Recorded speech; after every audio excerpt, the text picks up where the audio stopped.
Murim was a world where superhumans could break mountains and move rivers with a single swing. The man looked out at the landscape, remembering that crazy place. The battles there were constant and brutal. He had to fight just to survive another day. At the same time, it was a world where people could be drinking together in the evening after trying to kill each other during the day. Swords clashed, and the tension was high. They raised their cups and celebrated, but the protagonist was frustrated. He was thinking, damn it. As he fell, he remembered that kind of life was only for the powerful and then influential clans of Murim. He was just a nobody. The protagonist thought it was all a bunch of garbage. He was saying that it was an extremely ruthless place for a lowly, insignificant creature, like a mere novice in the world of martial arts, to endure. He was so frustrated about it. At the same time, he almost missed the Hell Peninsula, where he was in debt and overwhelmed with schoolwork. The guy was clearly in distress. He admitted that he missed Heaven's Peninsula so much. Energy started swirling around. It was a sign that something big was about to happen. The protagonist suddenly appeared behind an older man. He shouted that he had caught the rascal. The guy was relentless. He remembered the 7 years he spent rolling with the punches and surviving the wilderness. The protagonist was staring death in the face, but he refused to give up. He shouted that there was no way he was dying like this. No way at all. He remembered an old man talking about a sword. The old man said that the sword was a relic, and with it, he would be able to eat for a long time. The man looked very serious. The old man continued, telling him not to be intimidated and to only look for solid fights. He explained that way he would be able to live on a knife's edge. Then the protagonist asked the old man to tell him his name. The master then revealed his name was Doghorn. Back in the present, the protagonist was looking at his stats. He noticed he was ranked as unranked and untested. He was shocked and repeated the words in disbelief. He thought to himself that he had only ever gotten away with it once. He was in a really bad spot. And immediately, Kim Il-yong was sent flying through the air, completely outmatched. He was moving so fast that he was just a blur. Kim Il-yong looked absolutely furious as he glared at his opponent. He was ready to unleash everything he had. The guy looked serious as he stared down at the blade coming right at him. It was moving fast. Suddenly, a massive energy blast erupted, shaking the entire area. The power of the attack was intense. The attacker moved with incredible speed. His sword aimed right at the enemy. At the same time, the guy on the receiving end looked furious, realizing he'd been tricked with cheap tactics. Another figure was standing on the roof, looking down at the scene below. He explained that his true AMGI was hidden in darkness and the sound of breaking waves, and it was a paralyzing poison, but it wouldn't kill so easily. The guy with the sword looked absolutely furious, yelling that if the other guy thought he could make a fool of him, he might as well just kill him. But suddenly, Kim Il-yong looked surprised and said, "Oh my god." The guy who was attacking decided he'd had enough and was leaving. He told Kim Il-yong not to come after him. He was still angry, yelling that the heavens would punish him for this. At the bottom, the man looked up, furious. The man screamed as loud as the sky. After falling into the unfamiliar world of Murim, Kim Il-yong recalled crying out to all sorts of gods, but it was all in vain. He remembered lying on the floor, completely defeated. Kim Il-yong remembered falling into poverty in the Murim world. He thought that the only reason he had been able to survive until now was because he had pursued strength above all else. Mighty conquerors reign supreme, he thought. Murim is a really rough place, he thought. In order to survive and become stronger, he had to endure countless filthy situations without any hesitation, and so he had achieved the status of a top-ranked warrior. However, the sweetness of achievement is also fleeting, he realized. He had come so far, but it never felt like enough. His skills in martial arts had hit a complete dead end in front of the pinnacle barrier. He was stuck, and he didn't know how to break through. For the uninitiated, the next level is like a drug. He needed that next level. He needed that power. Kim Il-yong obtained the secret delivery of the top-class martial artist. Then, he looked down at 5 pills of Bi Huan Dan in his hand. He thought it was worth the risk. He believed that if he ate all of those pills, his personal breakthrough that was blocked at the peak of his abilities would finally be pierced. He was determined to reach the pinnacle of Murim. Kim Il-yong's eyes narrowed with determination. He was ready to reach the pinnacle of Murim. He had worked so hard for this moment, and he wasn't going to let anything stop him. Someone watched him from afar, realizing that the guy was a skilled thief who used deception as his weapon. He had stolen the secret techniques of the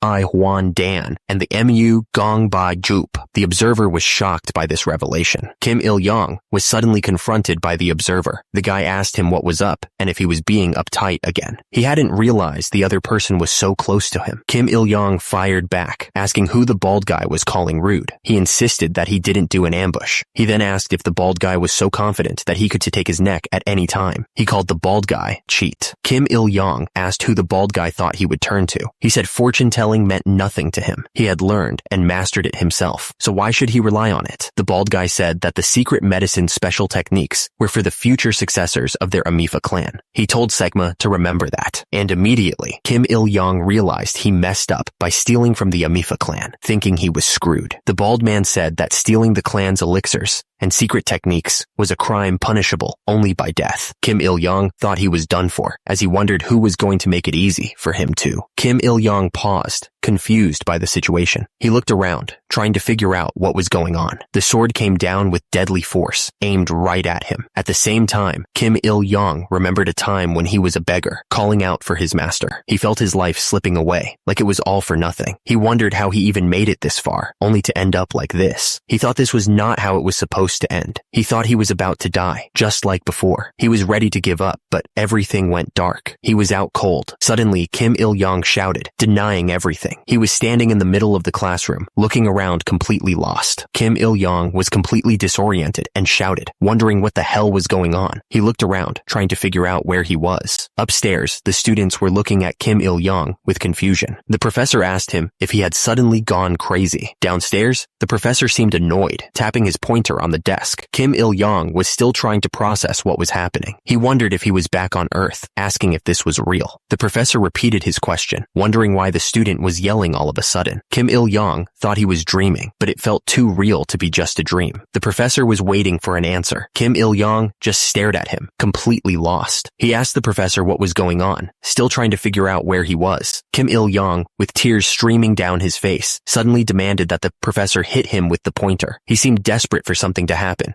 his expression a mix of pain and anticipation. The professor looked at Kim Il-yong like he was out of his mind, holding the pointer in his hand. He was clearly confused by the sudden outburst, and immediately, his expression changed to one of shock as he realized something. He mumbled, wondering what the hell this guy was, before realizing it could be another returnee. Kim Il-yong tilted his head, completely lost. He was even more confused by the professor's reaction, wondering what he meant by returnee. He just replied, yes. Kim Il-yong was lying on the bed, looking at his phone. He wondered if the dimensional rift was the reason he got caught up in all this. Below, the screen showed information about returnees. The screen explained that returnees from another dimension have high mana affinity and a good chance of getting an unique class upon awakening. Kim Il-yong started thinking about mana and unique classes. The screen also mentioned Travia being sought after by clans and nations, but only if they have a good class selection. A phone was on the bed, vibrating with notifications, but Kim Il-yong was already sitting in front of the TV. He was ready to see what the news had to say. The news reported that the crystal elixir, which was auctioned at a Geneva hotel in Switzerland, was sold for 303.8 billion won. Kim Il-yong was interested. The report described the elixir as a medicine that grants eternal life, like something out of a fantasy novel. The news announced that the winner of the bid for this Pangea leap was Chairman Lee Kang-ho of the Il-sung Group. The announcer repeated Lee Kang-ho's name before getting swept up in the world of martial arts. He was just a nobleman. But now, thanks to the crystal elixir, it seemed he could live a long life in this world. Someone was flipping through channels on the TV. The screen showed an ad for the Narangjin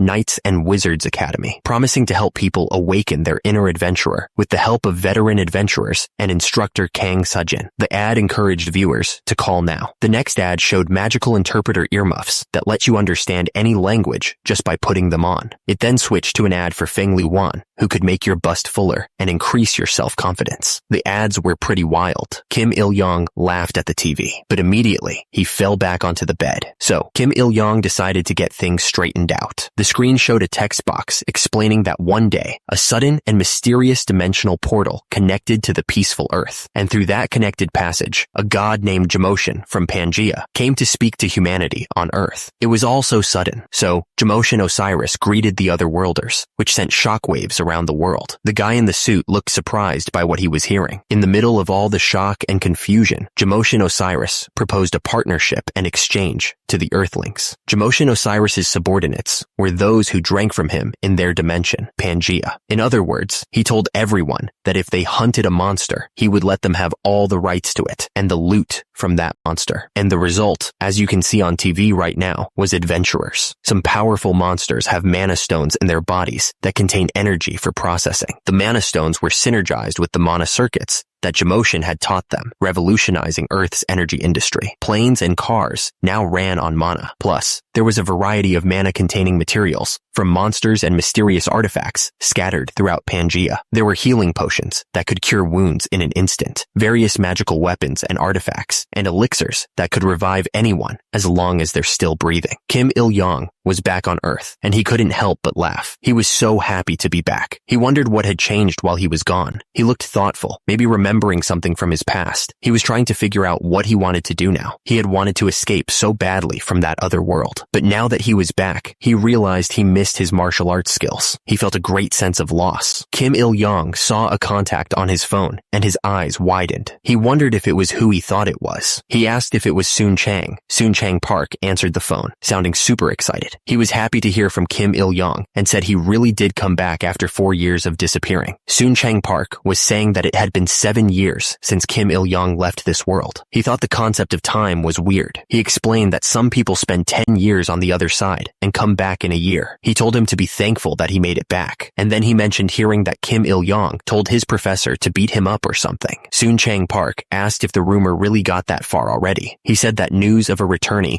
spreads like the wind. He continued, saying that if a returnee awakens, they are the only class, right? He added that he was sure Kim Il-yong's departmental chat room was going crazy right now. Kim Il-yong asked when Soon Chang Park was going to do the awakening test. Soon Chang Park asked why he ended his sentences with a question mark. He told Kim Il-yong that he should be an adventurer, too. He called it a life-changing lottery ticket and asked if he would scratch it. Kim Il-yong asked, "You too?" Then he asked Soon Chang Park if he was an adventurer, too. Soon Chang Park replied that that's why he called right away. Soon Chang Park said that it was really weird, by the way. Kim Il-yong asked what he meant. Soon Chang Park replied that their department alone had produced 2 of those rare returnees, including Kim Il-yong. Kim Il-yong then asked if Soon Chang Park made a lot of money as an adventurer. Soon Chang Park replied that he made a lot of money, more than he could imagine. The next day, the scene shows the Adventurers Association building. It was a beautiful day, and it was a good day to pass the exam, or so they said. It was like SAT day, apparently. The guy walked with his hands in his pockets, looking confident. The crowd was going wild,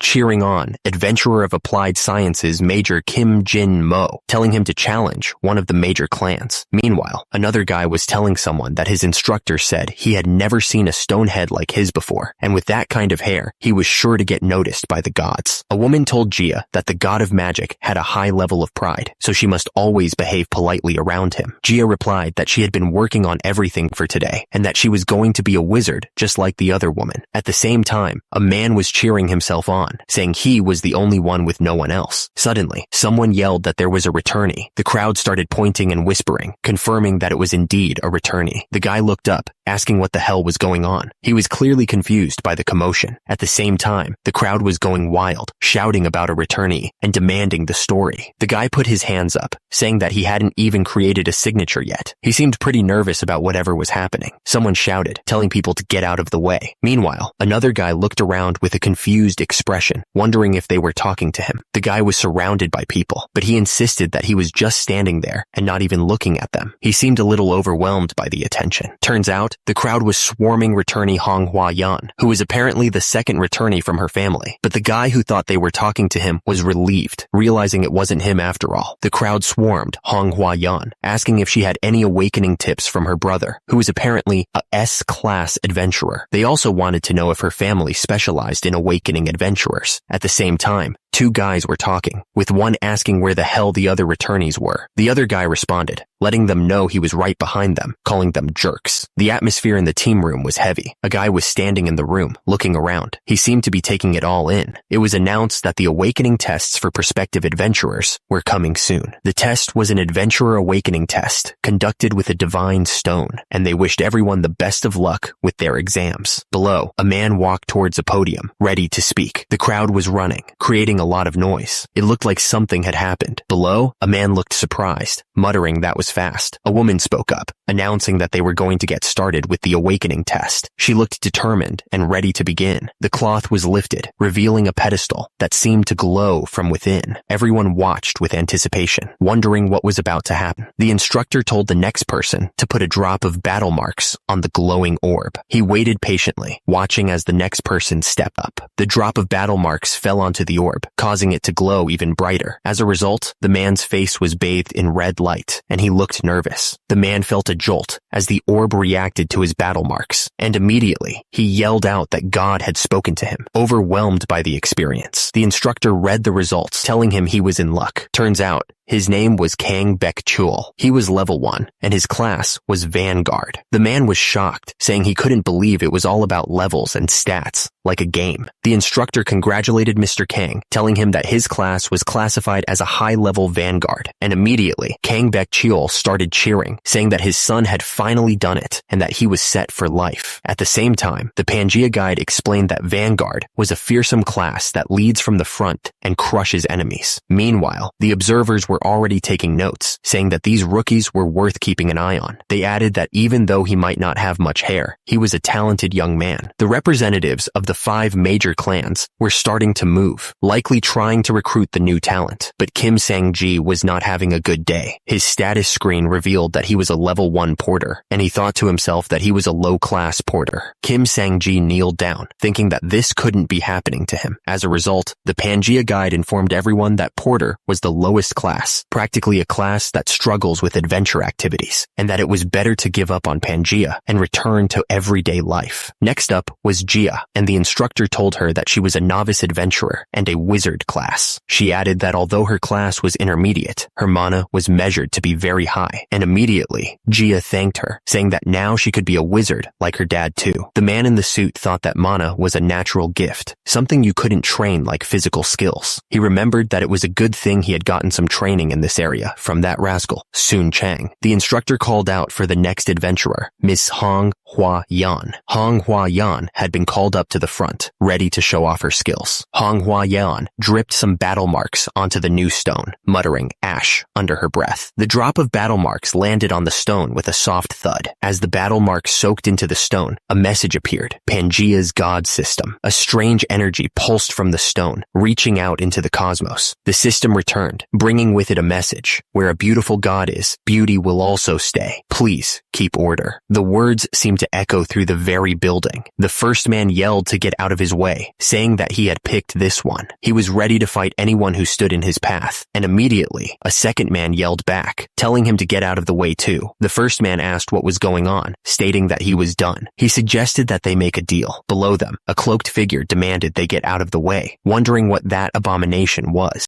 The 2 men shook hands, agreeing that they gave up. They looked relieved to be done with whatever they were doing. The cloaked figure declared that the child was theirs. They held a scythe, looking ready to take what they wanted. Hong Hua Yan's stats appeared, showing her level was 1. Her class was listed as location, and her divine contact was Harvest God. Her strength was 6, agility 6, stamina 5, mana 22, and intelligence 18. The announcer revealed that her class was Witch, and that she had a lot of mana and stamina. The crowd was shocked, because no one had ever seen that class before. They congratulated Hong Hua Yan for being the only one of her class. Hong Hua Yan thanked everyone with a bright smile. As a result, she walked down the hallway, excited about her new class. The crowd wondered what the heck a witch class even was. One of them speculated if it had something to do with spells or curses, but another person pointed out that she had 22 mana for her initial awakening, which was a lot. The announcer declared that she was a super rookie and an unconditional number 1 pick. He then called for the next person to come up. A man wondered why Hong Hua Yan was next in line. He looked annoyed that she was getting special treatment. Kim Il-young thought that things had been getting more complicated since he got here. He wondered if he was really cut out to be an adventurer. As he was thinking, the people in front of him confirmed that he was Kim Il-young, a prospective adventurer, and they wanted him to answer. Kim Il-young heard someone say that he was back again. At the same time, some people were wondering if anyone knew anything about that returner. One of them was Hong Hwa-yeon, who was peeking through the door. The man told Kim Il-young to drip his battle marks here. He didn't seem to have a choice, so he just went along with it. Kim Il-young told himself not to worry. As the words left his lips, a needle pricked his finger, drawing battle marks. The battle marks dripped into the bowl, creating a strange glowing effect. The room was silent as everyone watched the ritual unfold. Kim Il-young looked annoyed, like he had a headache coming, and immediately his eyes snapped open and he felt like yelling. He was clearly not happy about something. Someone asked if he was back again and what he was up to today. The crowd wondered out loud who would be a romantic in a martial arts world. They seemed to be joking about it. Someone asked where the hell that place was and if anybody even knew. They seemed genuinely confused. Someone else asked if anyone had heard of a contract holder on Earth, mentioning the world of martial arts and chivalry. At the same time, the figure in the dark landscape seemed to be waiting for something. The woman casually drank her wine and said that if he was a returnee, he had a lot of potential. She added that he had missed someone earlier. The crowd went wild, each person wanting Kim Il-young for themselves. They were shouting at each other, saying that he was theirs and telling the others to get lost. They were ready to fight over him. The girl looked shocked, asking what the others had just said about nothing and narrow. She seemed confused by their words and wondered what was going on. The girl, annoyed, called them rude and told them to move. She was pushing her way through the crowd, saying that at last, they meet. The girl stated that she needed a suitable contractor who could work with her. She then told a woman to move aside, calling her a dum-dum. The girl, looking furious, told them not to call her Irek. She seemed very sensitive about that name. Hildegreen declared that she was the mother of every hero and the superior deity. She then wondered if it was a higher power that she was sensing, and then she realized it was that kid. Meanwhile, the group of men below looked at each other, unsure of what was going on. Hildegreen stated that if they knew the subject, they would be able to dive right in without hesitation. She added that the author belonged to her now. At the same time, one of the men below told the lesser gods not to dismiss them, reminding them that they were gods too. One of the men ran forward, calling the person a half-wit. He looked furious and ready to attack. One of the men said that he couldn't take it anymore and suggested that they make her pay with a pincer attack. Another man looked at him, seemingly agreeing with the plan. Hildegreen taunted them, telling them to go ahead and be cowardly. She added that it was easier to beat them that way. Below, the group of men were running towards her, ready to attack. Hildegreen didn't waste any time and attacked. The man looked completely caught off guard by the sudden attack, his eyes wide with fear.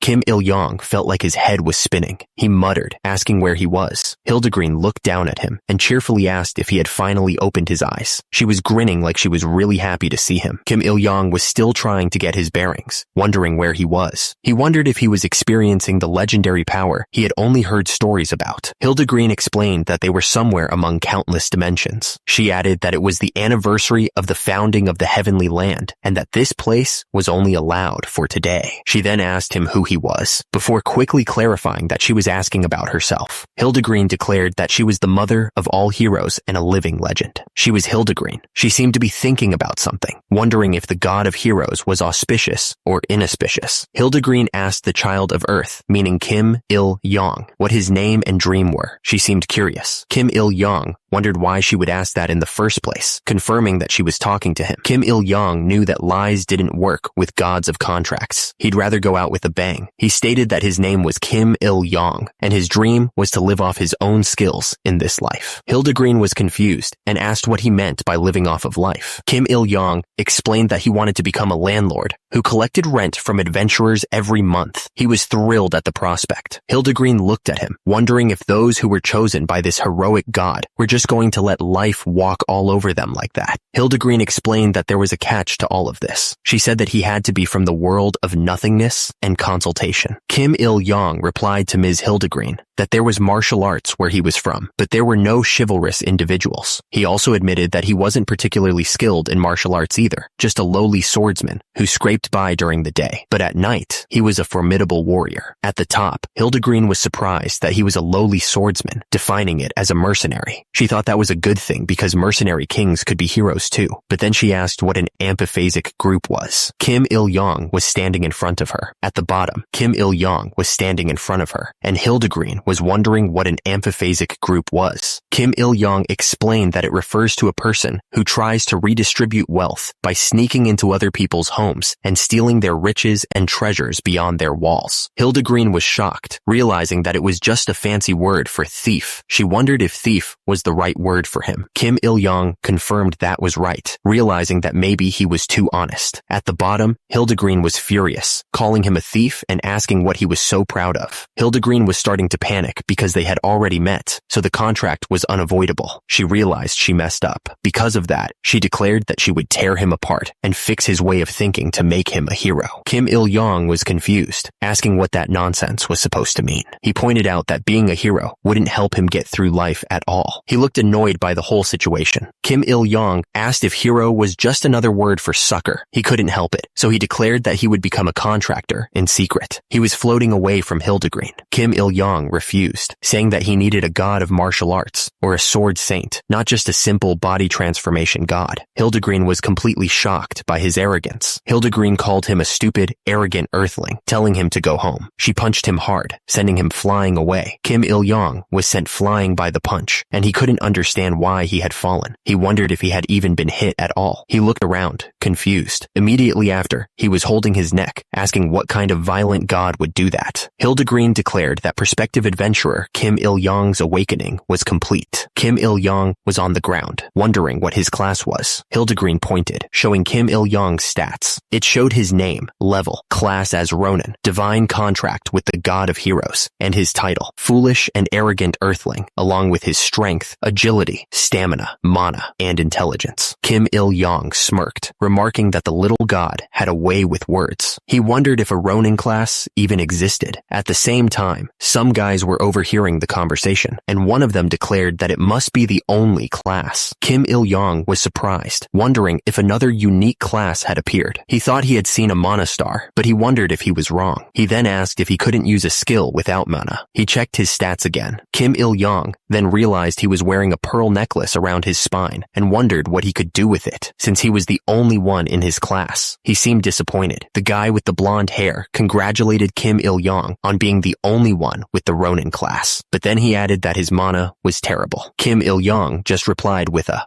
yeah. They say that a returnee is like a lottery ticket that hasn't been scratched. At the same time, a woman with red hair was listening in the hallway. Kim Il-yong complained that he got a winning class, but the mana was terrible. The red-haired woman looked around, seemingly surprised, and then she leaned in closer to listen, curious about what was being said. Kim Il-yong wondered what was going on and if it was a mistake. He thought he should at least look at the status window. He was hoping for just a single active skill. The screen showed inactive skills and then one that was active. Kim Il-yong begged for it to be good, but then he realized that this was terrible. The status window showed that his internal work was at 10, which was really bad. Kim Il-yong was confused, wondering what was going on with his internal work. He couldn't believe it. Then suddenly, he could faintly feel something returning to him. He was sure of it. Kim Il-yong realized that this was why his mana was at 0. He thought it was great, sarcastically. He immediately opened the skills window to see what was going on. Kim Il-yong looked at the screen and was completely shocked. He couldn't believe what he was seeing. Kim Il-yong was pumped. He saw all the martial artists he had been searching for in the Zhongyuan mainland right here. He could not believe it. He saw martial artists from the 3 kingdoms all the way to the top of the world. He was grinning from ear to ear. It was like opening the gates to the imperial treasury. The light from the gate was blinding. Kim Il-yong was standing in the middle of a bright light. He seemed to be getting pumped up by whatever was happening. He had been smiling, but suddenly his face dropped. Kim Il-yong asked what the hell was going on, because this sucked. Kim Il-yong realized he wouldn't be kicked out anymore for begging for martial arts lessons from martial artists. He knew more about the weaknesses of those martial artists than anyone else. He realized realized that his 7 years weren't in vain after all. Kim Il-young was smirking, ready for another round. He thought this delicious meal would be great. Kim Il-young was still sitting in the Awakener's waiting room, glowing with a blue aura. The other people nearby were whispering about him, wondering what the hell was going on with that guy. Kim Il-young was sitting there, thinking to himself, noting how slow the 3 judgment method proficiency was increasing. He was a little annoyed by this, but he didn't let it get to him. Kim Il-young knew it wasn't 0,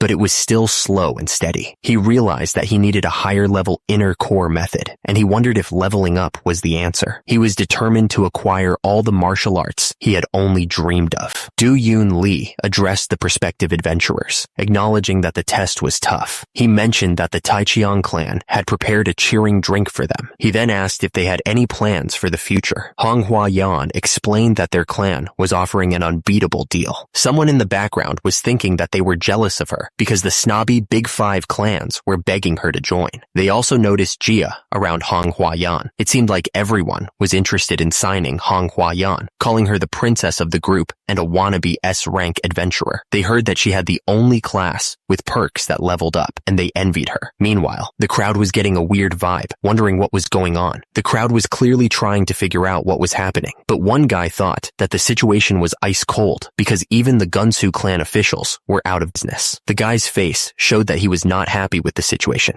He was clearly annoyed that the Gunsu clan officials were out of business. Suddenly, they heard a voice telling everyone to pay attention and that break time was over. All prospective adventurers were being asked to report to the clearing. It was time for adventurer aptitude training to begin. They were told that only after rigorous training and education could they move on to Pangea. Do-yoon Lee explained that the aptitude test was also a time for clan leaders to reaffirm the potential of prospective adventurers. He greeted everyone, introducing himself as Do-yoon Lee of the Adventurers Association, their instructor for this aptitude training. The instructor addressed the group, saying that there was an A-list adventurer among them. He added that he could smell the sunshine from there. The instructor continued, stating that no reporters were allowed on the training ground. From that point on, it was just them adventurers. The instructor told everyone to put on the adventurer bracelets they had been given. He explained that the bracelet was proof that they were adventurers. It allowed them to translate the Pangean language and look up each other's adventurer information. He warned that adventurers without it were likely to be outsiders or killers from other countries. The instructor warned them to watch out for those people in empty dungeons and hunting grounds unless they wanted to be reported missing. He clarified that outsiders and killers weren't monsters. They were human hunters. He added that the bracelet was embedded with a passivized divine stone, so they could talk to the Covenant gods if they were lucky enough. Meanwhile, Hong Hua Yan spoke, asking if someone could hear her and thanking them for their help, promising to do their best. At the same time, the instructor wondered if he had heard that little god. Someone was getting angry about something being empty. At the same time, the instructor told them to get started with the aptitude training. He explained that the prospective adventurers had to find the right weapon from the ones in front of them. The instructor continued, explaining that weapons were an adventurer's best friend, so they should choose carefully. He added that when they were done, they could just run back to where they were. Meanwhile, Kim Il-young thought to himself that he needed a sword that fit his hands and that there was no such thing as too much. Kim Il-young realized that, unfortunately, he had to compromise with reality for now. He noticed that the center of gravity was evenly distributed. Kim Il-young thought it was okay, but he needed a few more raindrops. He confirmed the weapon numbers, the steel sword, and the rain. The instructor warned them not to lose it because the weapon they had received was now theirs. At the same time, Kim Il-young told himself not to give up. The instructor yelled at them to stay strong and proceed with determination. He added that no one should be dumb enough to drop their weapon just because things got hard, because if they did, they didn't deserve to be an adventurer. He then told them to run. One of the wizards couldn't believe they were suddenly being asked to run when they didn't even have the arms for it. She huffed, clearly annoyed. One of the guys running with a sword felt like he was gonna die. He was clearly struggling to keep up. The instructor kept yelling that this was the training that all the amazing S-class adventurers had gone through. He told them to run, saying every drop of sweat was for building their future. He then mentioned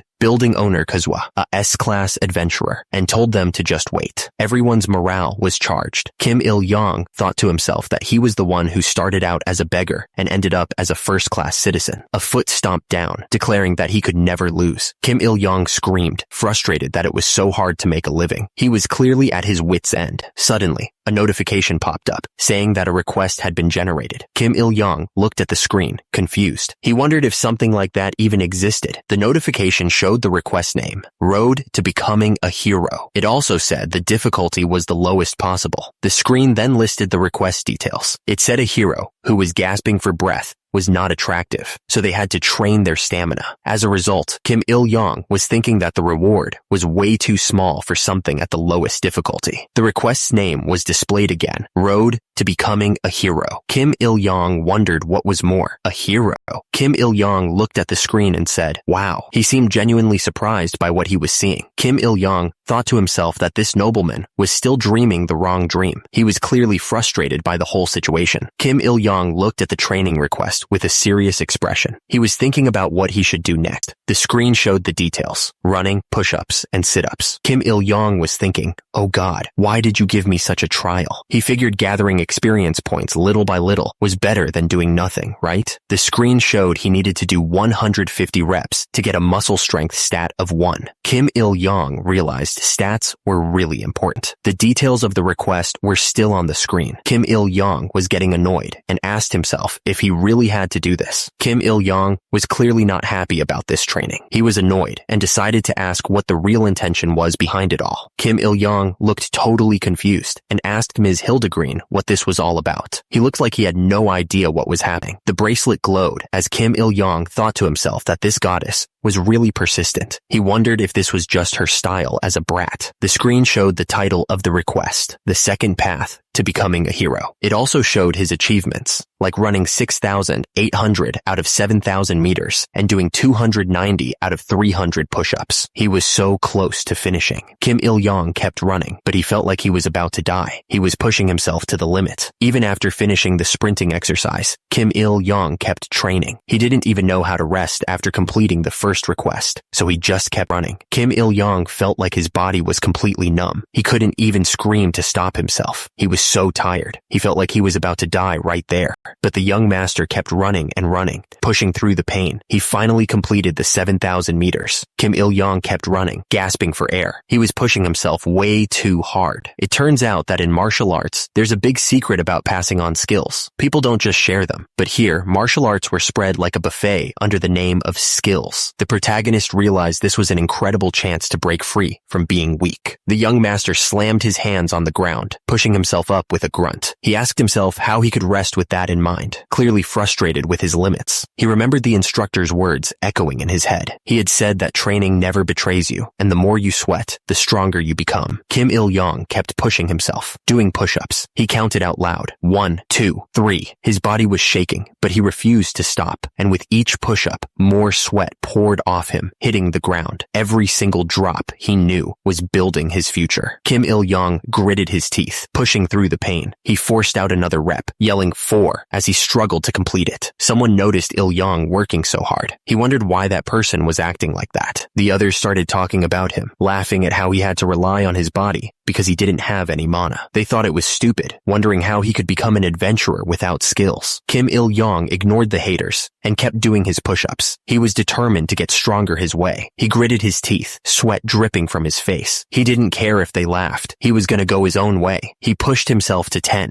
At the same time, someone explained that it was just a training period and they couldn't fight monsters yet. Because of that, all the aspiring adventurers were stuck at level 1. Kim Il-young completed the second request on the path to becoming a hero. He got 150 experience points and a stamina boost. He had leveled up to level 4, and he was still pushing himself to the limit. He was done, and he thanked Ms. Hildegreen. He was really grateful for the help. Kim Il-young raised his arms in victory, clearly proud of himself for pushing through. He was feeling the rush of the level up. Someone told him that he was doing great, but then told him to be quiet. He looked around, confused about who was talking to him. Kim Il-young turned to Ms. Hildegreen, asking if she could hear him. He even called her a little god, wondering if she would answer. Kim Il-young looked at the bracelet on his wrist. He thought to himself that the goddess had been around for a long time. He then looked around at the ceiling. He wondered where all the taxes went and what was up with the unsettling menu. The cafeteria was packed with people. Someone in the crowd commented that the 3 food police officers were there. A man was eating, but he complained that he was so hungry that he felt like he could chew and swallow iron bars. He looked absolutely famished. A group of people sat around a table. One of them said that he was restless to make friends with the famous prospective adventurer. Someone said that it was already too late for that guy over there. He suggested they should go to Dokgodai. Kim Il-young was getting ready for a good meal. He looked forward to eating well. The man's expression was unreadable. It was hard to know what he was thinking. Someone had sent a message asking why they hadn't heard anything after the awakening test. The sender said they had forgotten and apologized. At the same time, someone else was annoyed that the person had forgotten to report to the teacher. The guy was looking at his phone, but he remembered something else. He recalled that someone had promised to help him cram for his studies, but he doubted it. Someone was talking about the unique class being here. At the same time, someone else was texting, saying that they were surviving on kimchi and ramen every day. They clearly needed the adventurer's help. The person texted that they desperately needed the adventurer's help. They sent their adventurer bank number, but then said their mana was 0. They seemed confused and accused the other person of lying. The guy looked at his phone in shock. He said it was true that his mana was 0. He was clearly confused by what was happening. He was still staring at his phone, trying to figure out what was going on, and immediately a text came in asking if he was okay, showing concern for his well-being. Hwa-yeon stood in front of a seated man and called out to him, asking if he was there. She seemed to be looking for him. Someone was thinking about Hwa-yeon. It seemed like they were trying to remember who she was, and immediately someone else chimed in, saying that she was the super rookie of this year's class. It seemed like they were trying to remind the person who she was. The person wondered what the sensational rookie wanted from him. He also questioned why she was calling him senior. Kim Il-young was still staring at his phone, deep in thought. He seemed to be processing the information he was receiving. He noticed that the gorgeous person named Hwa-yeon was talking to him, but then he paused, realizing he didn't know who she was. Kim Il-young started typing a message. He figured a beautiful woman was more important than his buddy right now. He thought that up close. She was really pretty. He bet she'd made a lot of men cry. Hwa-yeon asked if he was okay, because she saw him training like a monster earlier. She also kept calling him senior. Kim Il-young asked why she kept calling him senior. He told her that he didn't know any junior like her, and wanted to know why she had been watching him. Hwa-yeon said she knew he was a senior. She added that she didn't know him, but he knew her. Hwa-yeon told him that they were in the same department. She explained that she also studied material science and engineering. Well, the monster material science department now, she corrected. Kim Il-young was then asked if he was the one who had returned to the classroom before her. He seemed a bit confused by her question. Hwa-yeon insisted that he remember her. She pointed out that they had even met at orientation. She was really trying to get him to remember. She looked at him expectantly, waiting for some sign of recognition. The young lady really seemed to want him to remember her. She couldn't believe he didn't remember. She asked again, just to be sure, if he really didn't remember her. Kim Il-young remembered his past. If it was something from his college days, it was from 7 years ago for him. Even that memory was clouded by his intense martial arts training. He was straining to remember anything from that time. Kim Il-young admitted that he really didn't remember her at all. He was clearly confused and asked how she even knew who he was. He was trying to piece together what was happening. Hwa-yeon smiled, revealing that he wasn't the only one who had returned. She explained that he was a returnee too, a senior, as she called him. She seemed amused by his confusion.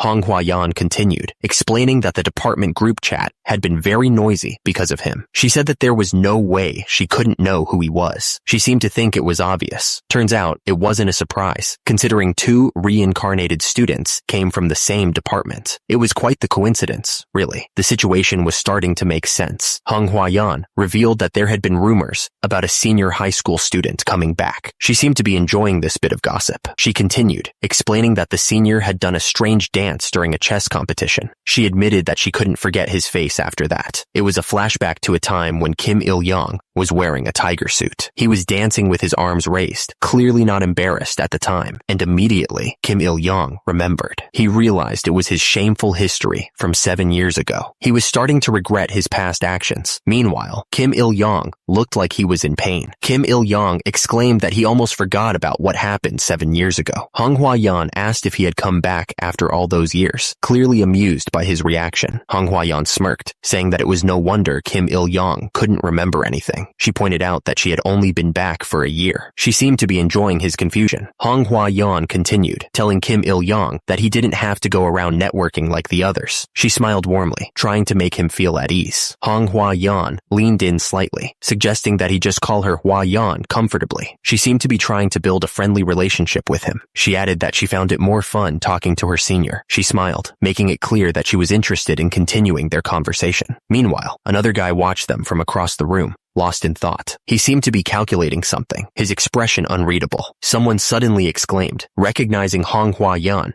and saying it was nice to see her again. The man with red hair asked Kim Il-yong who he was. He mentioned that they had seen each other with Hua Yan at the clan gathering, pointing out that Kim Il-yong was sitting at the table next to her. The man with red hair smiled sheepishly and admitted that he had a bad memory and didn't remember. Hua Yan looked annoyed and muttered that she hated it when people suddenly started talking to her. The man with red hair then asked if the two knew each other, since they seemed to be talking so joyfully. Hua Yan explained that they were senior-junior colleagues from university. The man with the red hair called them over, saying that they weren't strangers anymore. He smiled, happy to see people getting along. Two people seemed happy to be included and nodded in agreement. They looked forward to meeting new people. The first guy introduced himself as Lee Jin-ho from the Ranger class. The young lady next to him said she was Kim Mi-na from the Swordsman class. Someone said it was an honor to meet the younger sister of that famous swordmaster. The group seemed genuinely impressed. Hua Yan smiled, but she said that the situation was still awkward. She didn't seem to enjoy the attention. An announcement called the aspiring adventurers to attention. It told everyone that lunchtime was over. The announcement said to gather at Training Ground 11 for the next training, and right after the announcement, someone said they'd go first. Hua Yan said she would go first. She seemed a little nervous, but also excited to get started. But then, someone called out, stopping her. They yelled for Miss Hua Yan to wait a minute. Hua Yan was suddenly sent flying. The other trainees watched, completely surprised by what just happened. The red-haired trainee watched Hua Yan disappear and commented that she was gone like the wind. The others around him seemed equally surprised by her sudden departure. The red-haired trainee was bummed that Hua Yan left so quickly and asked if anyone managed to get her number. Someone replied with a simple no. Meanwhile, someone was walking away from the group. It wasn't clear who it was or where they were going.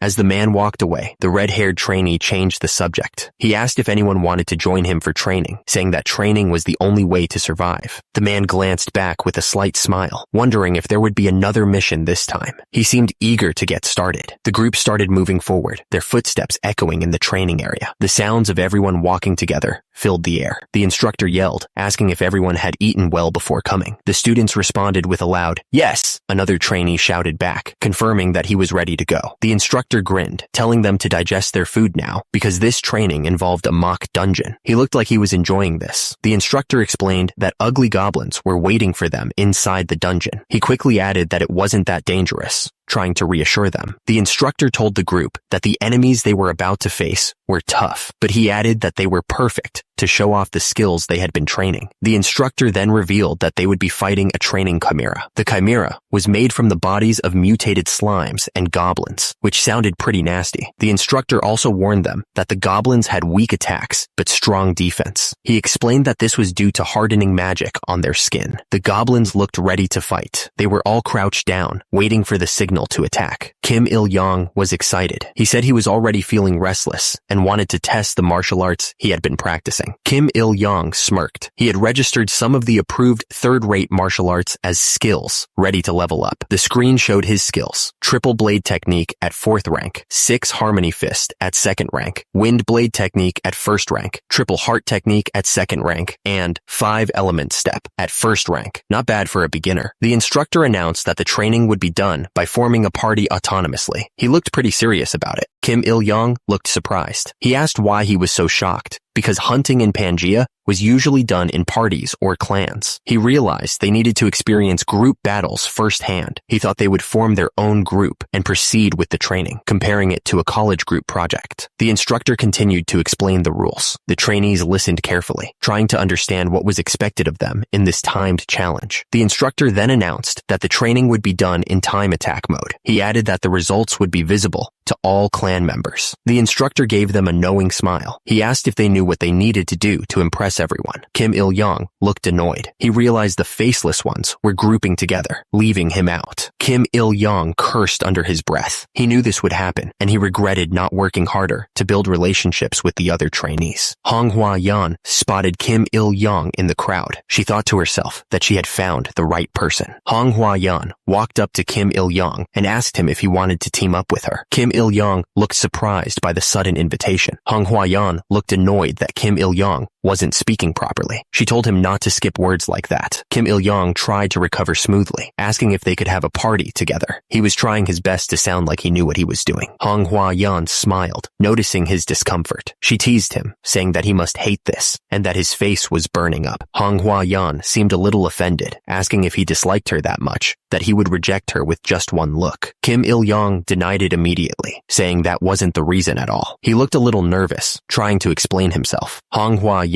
then asked if he would do it, looking at him with an expectant expression. She was waiting for his answer. Hong Hua-yan looked like she was thinking hard, but then Kim Il-young spoke up, declaring confidently that there was nothing he couldn't do. He was trying to sound cool. Hong Hua-yan smiled, saying, "All right, let's do it together." Kim Il-young then asked if he should gather people for the party, ready to get started. Kim Il-young thought to himself that with Hong Hua-yan on his side, recruiting people was easy. He shouted out, asking who wanted to party with him, and a bunch of people raised their hands immediately. Hong Hua-yan smiled, telling everyone not to fight. She seemed to be trying to ease the tension in the group. Someone in the crowd shouted to everyone, telling them to do their best. They sounded really enthusiastic. Another man raised his fist, declaring to Kang Baek-chul that he would repay his kindness with his best efforts. He looked really determined. Kim Oh-yeon then spoke up, introducing himself and mentioning that he was an assassin class. He seemed eager to get started. The group started discussing their positions for efficient hunting, but Kim Oh-yeon thought to himself that it was all kind of ridiculous. Kang Baek-chul would take the lead, while Lee Jin-ho and Kim Mi-na would bring up the rear. Kim Oh-yeon and someone else would take the center. At the same time, Hong Hua-yeon stared intently, planning their strategy. A man smiled, saying that he liked how they were expressing their interest. He seemed really pleased with their enthusiasm. Another man smiled, saying that it was fitting for a prestigious adventurer family. He seemed really impressed. A man smiled, commenting that she had analyzed everything in an instant and given sharp orders. He seemed impressed by her quick thinking. Hong Hua-yeon asked the young master where he wanted to stand. He replied that he didn't care. Anywhere was fine with him. He looked completely indifferent. The guy with the dark hair was clearly annoyed. He thought it didn't matter where the young master stood because he didn't even have any mana. He told the MC to please not disturb them and just stay out of the way. The man declared that he would stand guard with Mr. Kang. He added that his younger brother was also on the list, sounding a bit protective. Someone in the group asked if the young master was nervous. The group was gathered in what looked like the entrance to a cave, ready to start. The young master replied that he was okay, trying to sound confident. He then declared that they should all go, ready to face whatever was ahead. And just like that, a portal opened before them, swirling with energy. It was time to begin their adventure. The group moved forward into the dungeon, ready for whatever was ahead. Kim Il-young took the lead, holding his sword and shield, with the others following close behind. Kim Il-young turned back and declared that they would do their best and become the shield of the party. But to himself, he thought that this was so annoying. Water dripped from the ceiling, echoing through the dungeon. The silence was heavy, creating a tense atmosphere. Suddenly, Kim Il-young stopped the group. He announced that he sensed something ahead, looking concerned. Kim Il-young, preparing for a fight, asked how many enemies were out there. He looked serious, ready to protect his group. Kim Il-young was trying to figure out how many enemies were coming. He muttered to himself, wondering if there were 2, 4, or even more than 6. He focused his energy, his eyes glowing with a fierce light. He was ready for whatever was about to come. The air crackled with anticipation. Kim Il-young, seeing the enemies approach, shouted a warning. He yelled that they were coming. One of the other trainees looked absolutely terrified. He took a step back, fear written all over his face. The monsters were closing in. One of them screamed as it lunged forward, ready to attack. The goblins, a nasty-looking bunch, were ready to fight. Their leader shouted for everyone to prepare for the attack. One of the trainees wasn't going to wait and see what happened. He activated a skill, shouting that he was going to provoke the enemy. The trainee looked around, his eyes widening in disbelief. He realized there were goblins in the back too, and not just a few. Panic started to set in. It was clear they were completely surrounded by the monsters. It was a really bad situation. The goblins didn't waste any time and charged forward, looking like they wanted to tear everyone apart. They were moving fast and looked really angry. The rookies started to panic, realizing they didn't have any real combat experience. They were screaming and looked like they were about to run away. At the same time, Manhwa also looked surprised, like she wasn't ready for this kind of fight. It was clear this was her first time being this close to the action. Turns out, Manhwa was also taken aback because this was her first time in close combat. She was clearly not expecting it to be this intense. Meanwhile, one of the goblins was attacking with a crazy look in its eyes. It looked like it was about to hit someone. The others thought the association guys should hold back a little. The trainees were wondering if the instructor was trying to push them too hard. Turns out, the goblins were protected by some kind of magic, and their attacks weren't doing anything. The goblins were relentless, and one of the guys was getting attacked up close. At the same time, Manhwa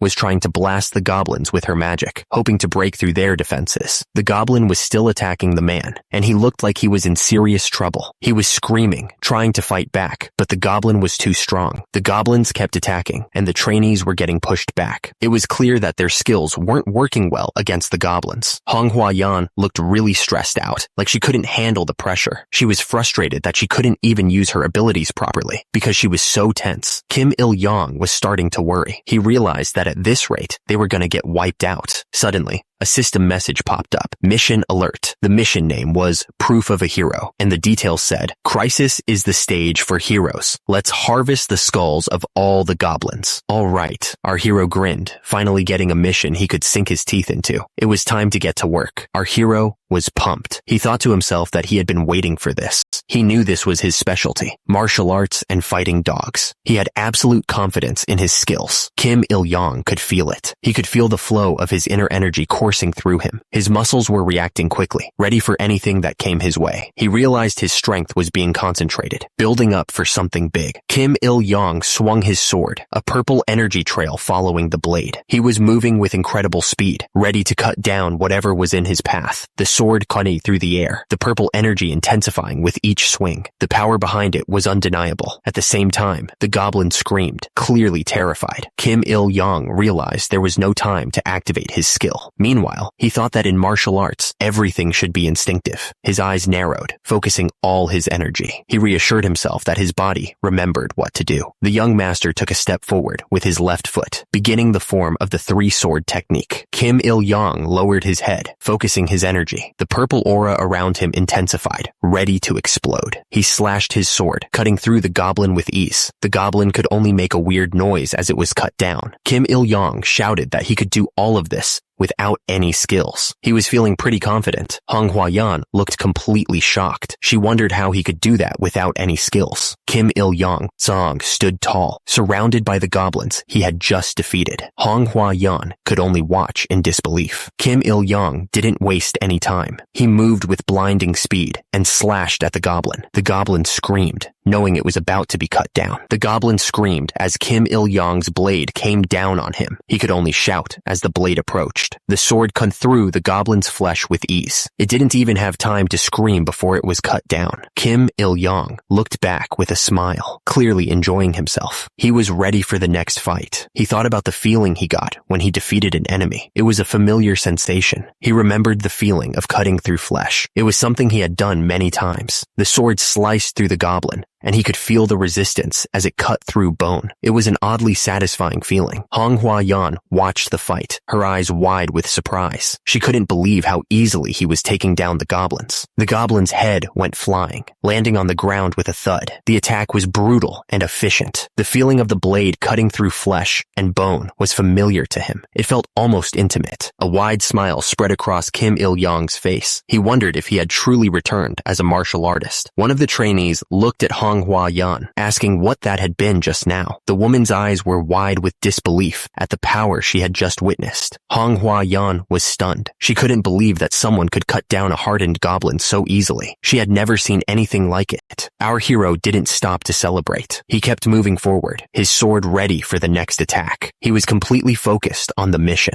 The remaining goblins were terrified. They screamed the name Kiyek as they saw him coming closer, clearly recognizing the threat. Someone shouted, asking where he was running away to. They added that even if he was going to leave, he couldn't just run off like that. Kim Il-yong screamed as he fought. He looked absolutely furious, ready to tear through anything in his path. The goblins got hit with a powerful strike. The force of the blow was enough to cut them down instantly. The young master advanced, remembering what his older brother had told him. He needed to stay calm, no matter what. Hong Hua-yan watched with wide eyes. She was clearly shocked by the scene unfolding before her. But as soon as they faced the goblins, everything went completely crazy. The situation was spiraling out of control fast. The guy was completely stunned, realizing that the young master had sliced the petrified goblin into 3 pieces. He couldn't believe that someone with no mana at level 1 could pull off something like that. Meanwhile, another man was looking with a grin, wondering where the senior was. The guy was smiling, wondering how the hero could be so calm like that. He seemed to be enjoying the show. He was still trying to figure out how the young master could be so calm. Kim Il-yong was still fighting goblins, moving with incredible speed. He was enjoying himself. The man was completely confused, wondering what the heck was going on. He couldn't understand what he was seeing. Someone was talking about Kim Oh-yeon, asking if he wasn't a loser, and if this was the only class like that. It sounded like they were trying to figure something out. The guys watching the fight looked completely stunned. They just couldn't believe what they were seeing. Their faces showed pure disbelief. Someone shouted that this was so unfair. They seemed really upset about something. The person speaking commented that there was no showmanship or pretense in the trajectory of the sword, comparing it to a machine. It was like they were analyzing the young master's fighting style. They continued, saying that he just takes the enemy's life. They seemed to be impressed by his efficiency. The sword moved with incredible speed, a blur of steel. Because of that, it was clear that he fought with the most efficient movements. The goblin didn't even have time to react before the blade cut through it. The young master had been fighting like this for 7 years. The young master grinned as he cut down another goblin. He was enjoying this way too much. Someone watching the fight was completely shocked by what they were seeing. They couldn't help but wonder what the heck he had gone through to become so skilled. The protagonist shouted as he continued his assault on the goblins. He was in his element, completely focused on the fight. The goblin screamed as the sword came down on it. It didn't understand how it was being overwhelmed so easily. At that moment, someone recognized the style. It was the most efficient, practical swordsmanship. The girl's eyes widened as she watched the fight. She thought it was just like her brother. She admitted that she wasn't as skilled as her older brother, who was a sword master. He was on a completely different level. The young master continued to cut down the goblins with ease. The red-haired girl could only watch in amazement at his overwhelming power. The young master felt a surge of confidence. He realized that his speed was still top-notch, even when it came to swordsmanship. Meanwhile, the red-haired girl was deep in thought. She was remembering that the senior had only awakened as an adventurer a few days ago. The protagonist kept his focus, ignoring the girl's thoughts. He knew he had to keep moving if he wanted to level up. She couldn't help but wonder what was going on. She questioned what exactly the senior's identity really was. Hong Hua-yan looked at her hand, trying to figure out the situation. She was clearly confused by the young master's power. She thought to herself that she hadn't expected much help. She admitted that they had only formed a party because he was a friend of Sun Chang, who she had a personal connection with. The god of harvest, Hildegreen, may be childish, but the god of harvest whispers that the girl is also good at calculations. She also has sharp eyes for people. The god of harvest quietly murmured that there might be some hidden benefits to the situation. The girl's eyes widened as she considered this. She wondered what kind of benefit could make up for 0 mana. What reward could possibly compensate for that? Kim Il-yong moved like a blur, slashing at the goblins with incredible speed. The purple energy of his blade cut through the air, making short work of the monsters, and immediately a voice echoed in the air, calling him an adventurer with boundless potential. It was like the system itself was acknowledging his strength. The voice continued, calling him a hidden gem. It was clear that someone or something was watching him very closely. Then the voice declared that the first one to pick him up would become the owner. It was a strange way to describe a person, but it seemed to fit the situation. Hong Hua-yan smiled to herself, thinking that her brother always complained he didn't have clan members good enough to use. She seemed to have an idea.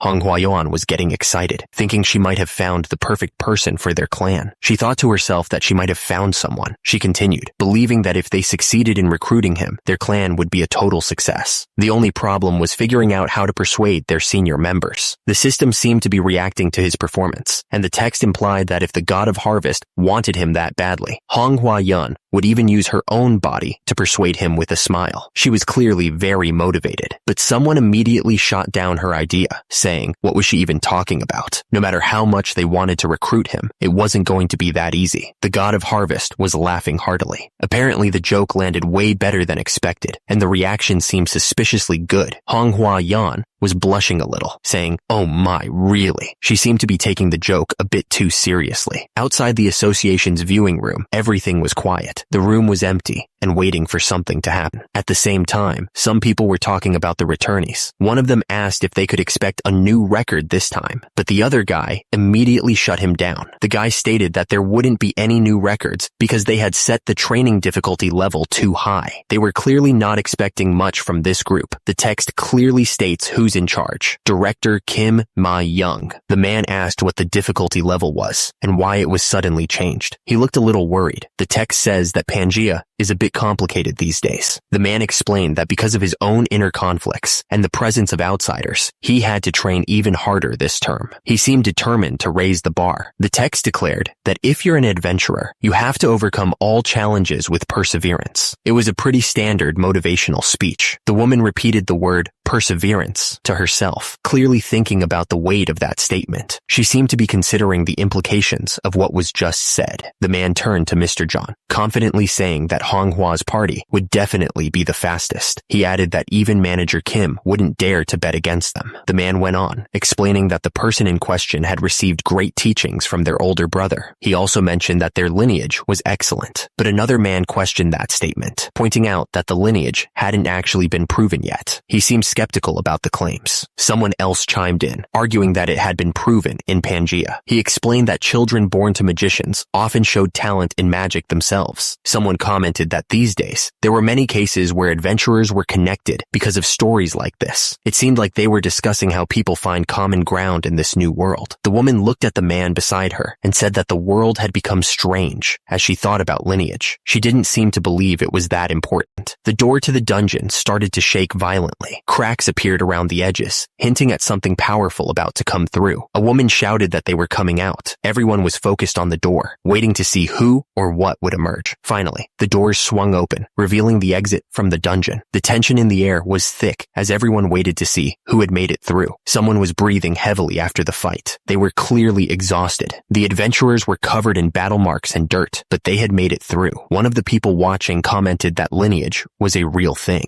He seemed impressed by what he had just witnessed. The general manager told them to record everything. They needed to digitize the footage and send it to headquarters. Someone pointed out that the time was 9 minutes and 56 seconds, asking if that was a new record. They seemed impressed by the speed. The people watching were surprised. They asked if the association hadn't raised the difficulty level already. They were shocked that someone could clear it so fast. One of the guys scoffed, saying that they even had to carry that worthless baggage. He didn't seem happy about it. The group was still in disbelief. They pointed out that she had cleared the dungeon in under 10 minutes without using any mana. It was almost impossible. The general manager exclaimed that they had to recruit that woman no matter what. He was clearly impressed by her skills. Someone else agreed completely. He added that he would call the accounting team and increase the recruitment budget. They were determined to get her on their team. Kim Il-yong stood there, covered in battle marks, still gripping his sword tightly. He looked like he had been through hell, but he seemed completely unfazed by it all. The person watching the fight said that the guy's moral integrity was a mess. She wondered who he even was. Someone was doing pull-ups, clearly struggling with each rep. He was huffing and puffing, trying to push himself. Someone told the senior to avoid making strange noises. He sounded annoyed. The guy doing pull-ups complained that the sound was irritating. He said it sounded like someone was taking a dump, which made the whole situation even more awkward. Manhwa was catching her breath, clearly exhausted from the fight. She looked like she had used a lot of energy. Kim Il-yong looked down, lost in thought. He seemed to be considering his next move. Suddenly, an explosion of energy erupted. It was like something was being unleashed. Kim Il-yong moved with blinding speed, his swords flashing. The air crackled with energy as he attacked. A system window popped up, showing that his triple sword technique had reached the 6th stage at 16%. He was getting stronger fast. Kim Il-yong was smiling, thinking about how he had slaughtered goblins in the mock dungeon without leaving any trace. He was pretty satisfied with his performance. Turns out, his martial arts level had noticeably increased. He was really happy about that. Kim Il-yong looked down at his sword, knowing there was no substitute for actual combat training. He knew he needed to keep pushing himself. He knew that there was no substitute for actual combat training. He needed to keep pushing himself himself to get stronger. Kim Il-yong decided to double-check all his supplies. He wanted to make sure he was ready for anything. He was taking his time, making sure he did everything just right. He was moving slowly, but with absolute certainty. The system chimed in, letting him know he had nailed the move perfectly. His skill level was even higher than expected. Kim Il-yong looked surprised by the system's feedback. He hadn't expected such a good result so quickly. He was confident it wouldn't take too long to get back to his peak condition. At the same time,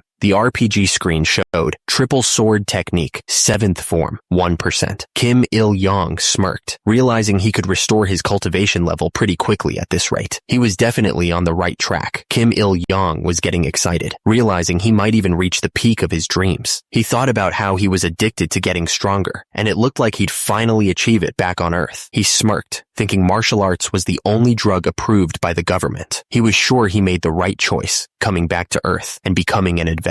He looked incredibly confident. Hung Hwayan asked if he wasn't exhausted from training so hard. She pointed out that he might not realize it, but his hands were completely worn out. She seemed concerned. Kim Il-yong told her it was okay. He explained that he was going back to the hands he used to know, looking at his own hands with determination. He added that he was talking about the hands of the hermit. Then, he wondered if the girl even trained at all, looking at her with a curious expression. Someone was complaining that she had been hanging around him ever since the mock dungeon. He sounded pretty annoyed. He wondered if the other trainees were giving her the cold shoulder. He looked at the two with a concerned expression. Hong Hwa-yan asked the senior if they could have a serious talk when he was done training. She looked serious, her red eyes focused. Hong Hwa-yan added that she wouldn't drag it out for long. She gave a small smile, trying to reassure him. He thought to himself that a serious conversation with a cute college girl would usually have him over the moon. He seemed conflicted. Kim Il-yong looked down with a smirk, refusing her request outright. He seemed determined to do things his way, no matter what. He thought to himself that it was time to train like crazy. He didn't have any time to waste on anything else. Kim Il-yong told her that there was still a lot of training left to do. He was focused on getting stronger. Hong Hwa-yan sighed, looking a little disappointed. She said that she understood. Hong Hwa-yan asked him to let her know when he had some free time. Kim Il-yong just looked away, clearly not interested at the moment. Kim Il-yong thought to himself that she was really getting on his nerves in many ways. He didn't seem to appreciate the constant attention. Kim Il-yong knew he couldn't waste this moment carrying Yahello on his back. He had to focus on his own training and get stronger. The young master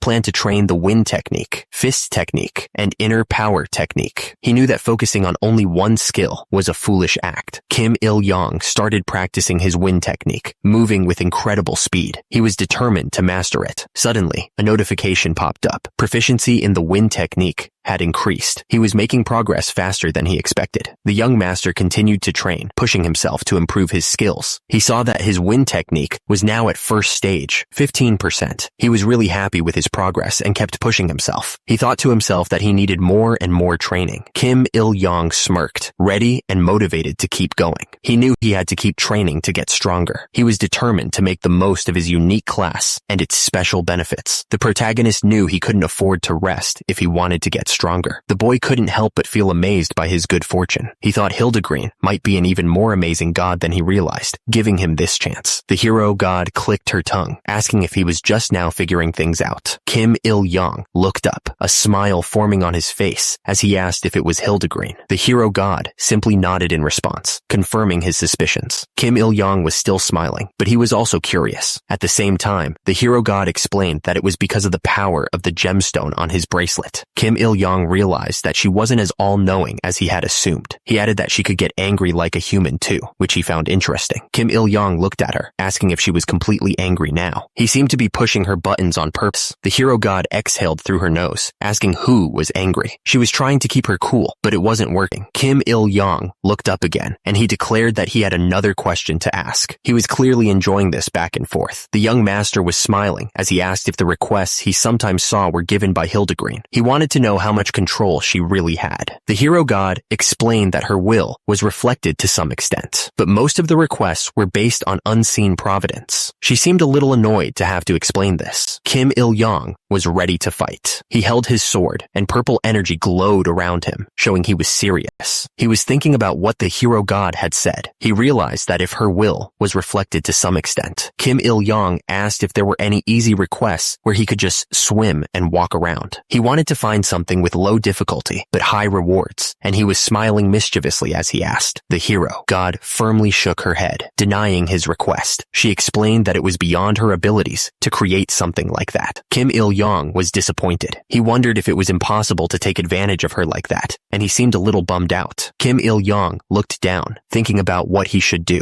He seemed to be weighing his options, and he had a serious look on his face. The hero god clicked her tongue, annoyed by his attitude. She told him that heroes shouldn't only look for the easy way out. The hero god continued, telling him to become a hero who overcomes hardship and adversity. She was trying to inspire him. Kim Il-yong looked up, a sly smile on his face. He said that being a hero only made you suffer, and it wasn't worth it. He added that these days, villains were the ones who ate well and lived the good life. He seemed to be serious about his point. A man wearing a suit and sunglasses walked forward, a small smile on his face. He seemed confident, like he knew something others didn't. The man in the suit taunted that the hero should just eat their dust. He seemed to enjoy putting others down. Kim Il-yong smiled, thinking that ultimately it was power that moved the world. He seemed to be plotting something. He continued, thinking that to him, that power was martial arts. He was excited about the prospect of using his skills. Kim Il-yong looked up, his sword at the ready. He was determined to show everyone the true power of martial arts. The guy was saying that whether someone is a hero or not, power is everything in the world. He continued by saying that people should go ahead and send him requests and bring on the challenges. Kim Il-yong was smiling, looking pretty confident. He seemed ready for anything. The hero god sighed, wondering why she ended up with such a client. She seemed a little annoyed. She held her head, looking like she was dealing with a massive headache. Having Kim Il-yong as a client was proving to be a lot more trouble than she thought. The voice echoed, announcing that it was the last training session. It was hard to say goodbye to the sunshine, the voice added, sounding a little sad. Another voice chimed in, simply saying, "It's sad." It seemed like they were really going to miss this. The first voice said that they were soon leaving Earth, but the second voice immediately warned that there was a final gate standing in their way. The trainees looked up at the man in the suit, all of them curious. One of them asked what exactly the final gate was. The voice boomed out, explaining that anyone who wanted to venture into Pangea had to face something. The instructor raised his voice, making sure everyone heard him clearly. He announced that they all had to pass through a place called the Dungeon of Proof. The instructor's voice echoed, emphasizing the importance of this final challenge. It seemed like this Dungeon of Proof was no joke. Kim Il-yong stared ahead, his expression unreadable. He was probably wondering what this Dungeon of Proof was all about.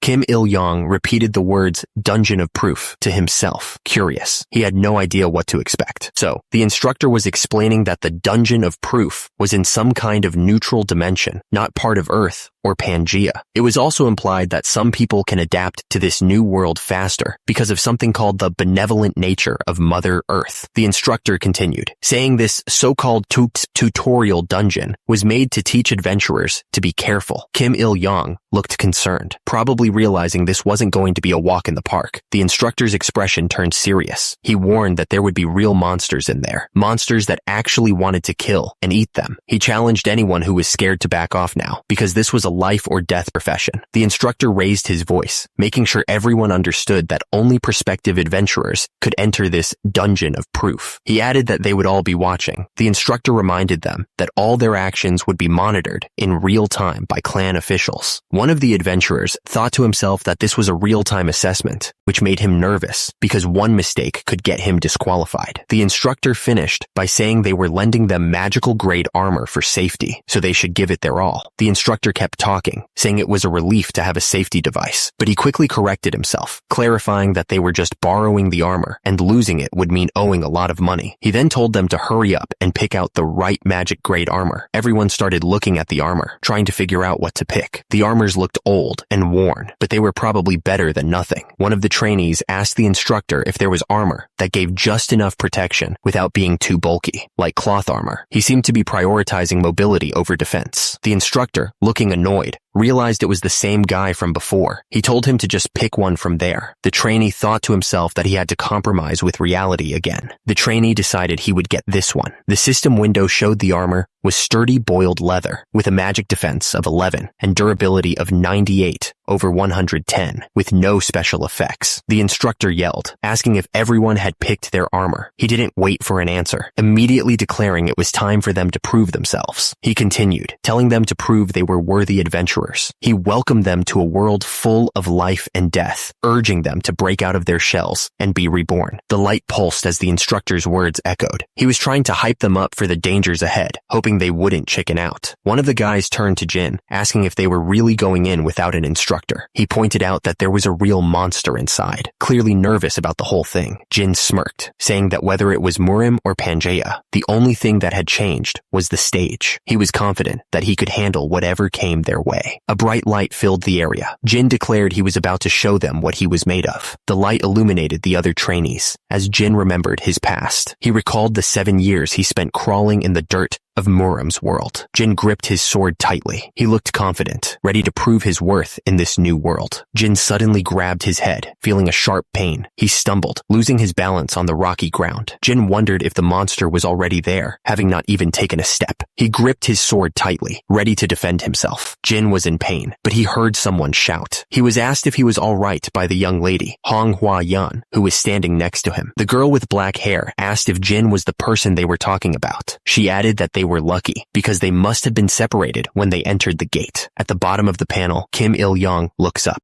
Manhwa said that since the senior was there, their party would surely win easily. The other girl asked if Manhwa wasn't mistaken. The girl added that Jin didn't even have mana, let alone a skill. Suddenly, someone in the group shouted. They looked furious, ready to defend their friend. Kang Byok-chul shouted that he had witnessed it firsthand. He was talking about how impressive Kim Il-young's martial arts were. Kim Il-young looked confused, wondering what Kang Byok-chul meant by Hyung. Kang Byok-chul asked Kim Il-young if he was younger than him, calling him Hyung. He seemed really confused by the situation. Kang Byok-chul insisted that he was 21 years old. Kang Byok-chul didn't think Kim Il-young believed him. He told him to look in the mirror, wondering if people would believe him. Meanwhile, Kim Il-young looked furious as he thought about his receding hairline. He said that whatever, it could happen. Manhwa commented that there were 10 people in the party, which was neither too many nor too few. She then asked Li Jia if she could keep up the light magic. Li Jia replied that it was possible and that she was confident in her mana reserves. Manhwa said that was good and told everyone to get moving. She reminded them that their situation was being broadcast live to clan officials. Li Jia looked shocked, realizing that if she became conceited, that would be a bad thing. She wondered what she should do. Kim Il-young thought to himself that he had to pretend to be firm and composed. He was clearly feeling the pressure of being watched. Manhwa told everyone to get into position based on their roles. She said that Kang Baek-cheol and the senior would be leading the charge at the front. It seemed like she knew what she was doing, but the others looked a little nervous. Kang Byok-chul was pumped to be on the front lines with the senior again. He was clearly enjoying himself. Meanwhile, Kim Il-young sighed, realizing there was no way he was going to be able to sneak away quietly. Manhwa then asked Li Jia to move the light forward. She was clearly in charge and making sure everyone was doing their job. The dungeon looked dark and scary. Li Jia replied immediately, saying, "Of course." She looked happy to be helping out. She was probably trying to impress the clan officials who were watching. And immediately, Li Jia cast her light magic, illuminating the dark dungeon. The place looked pretty creepy, with twisted trees and strange shadows. It was definitely not a place to wander around alone. The party moved forward into the dungeon, but they were immediately met with a swarm of spiders. The horde of creepy crawlies was enough to make anyone's skin crawl. Manhwa screamed, asking what that was and saying it was gross. She looked absolutely disgusted by the sight of the spiders. At the top, the party stood ready to fight the spiders, but at the same time, Kim Il-young sighed, saying it was just a bug and that Pangea wasn't living up to his expectations. He was clearly not impressed by the challenge so far, smiling confidently. Manhwa cast her Song of Sowing spell, preparing to attack. But immediately, she realized she had lost the initiative. She looked surprised and worried. Up top, a bright light shone as someone cast a spell. Meanwhile, Manhwa was concentrating hard, ready to unleash her magic. The spiders were being attacked by some kind of magic. They were starting to slow down, becoming easy targets. The guy watched the spiders, noticing their movements were slowing down. He wondered if it was some kind of debuff. Manhwa unleashed her Sickle of Harvest spell. She was impressed by her own power, exclaiming, "Wow."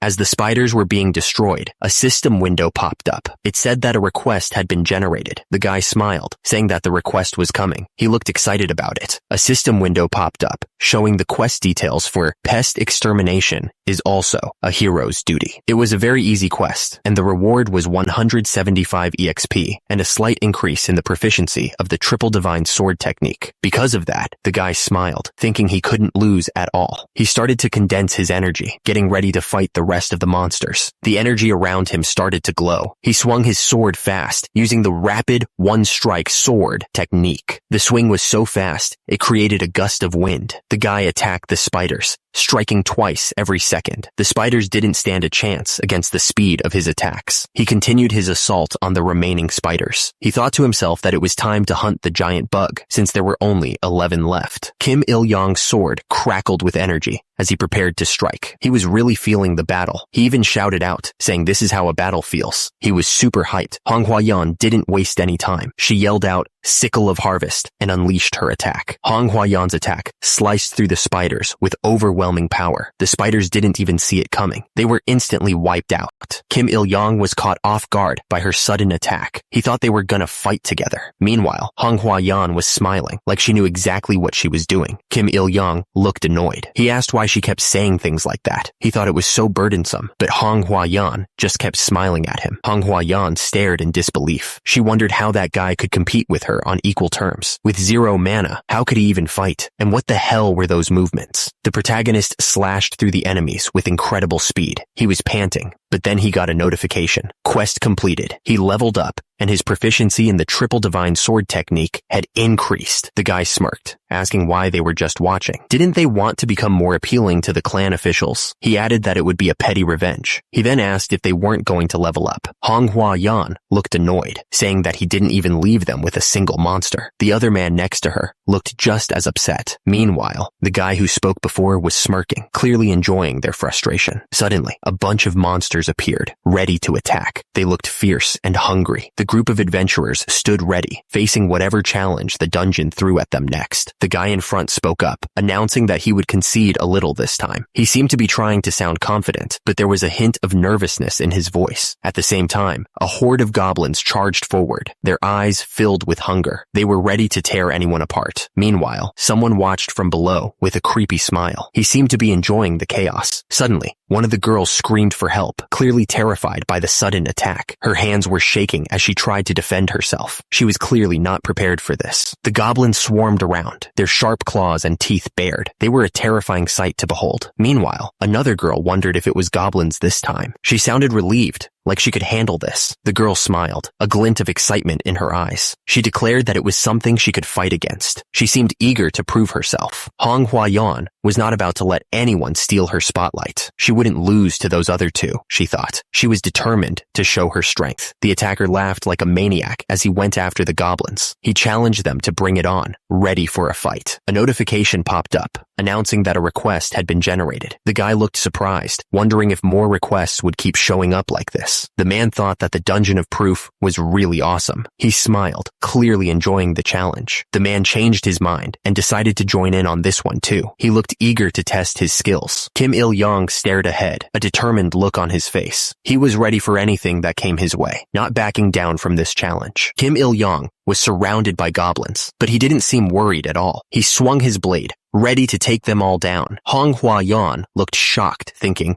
what is this? You said you wouldn't get involved in this one. Although it's unfortunate, now that things have turned out this way, all of these monsters. Meanwhile, Kim Il-yong was smiling, ready to take on the challenge. Kim Il-yong was pumped up, thinking that all of these monsters would become his experience. He was ready to level up and get stronger. The goblins didn't stand a chance against Kim Il-yong. They screamed in terror as he unleashed his power. Kim Il-yong was in his element, shouting, Hiap! That's the feeling. He loved the thrill of battle and the feeling of getting stronger. Kim Il-yong was covered in battle marks and scars. He thought to himself if this was what they called an addiction, remembering his 7 years of intense experience crawling at the bottom of the Mirim world that he would never forget. The protagonist felt like he was still stuck there in some way, back in that hellish place. Even so, he loved this feeling of battle. An unknown person said that this guy was really a crazy scumbag and that he was willing to give them this one. The person then said that this was where the competition would start. The unknown person continued that people, as expected, needed competition to push their desire to get better to new heights. He seemed very excited about the upcoming challenge. The woman looked surprised, thinking about how crazy the guy was. Meanwhile, Someone was laughing like a maniac, clearly enjoying the situation. The observation room was located on the very top floor of the association building. The place was huge. Mr. Kim asked if this was really the viewing method of the 21st century. The director fired back, asking if Mr. Kim really expected any kind of filming drone to work Pangea. The director explained that this was thanks to the Mother of Earth, Osis, and her consideration. He added that in the past, they couldn't even see what happened inside the dungeon.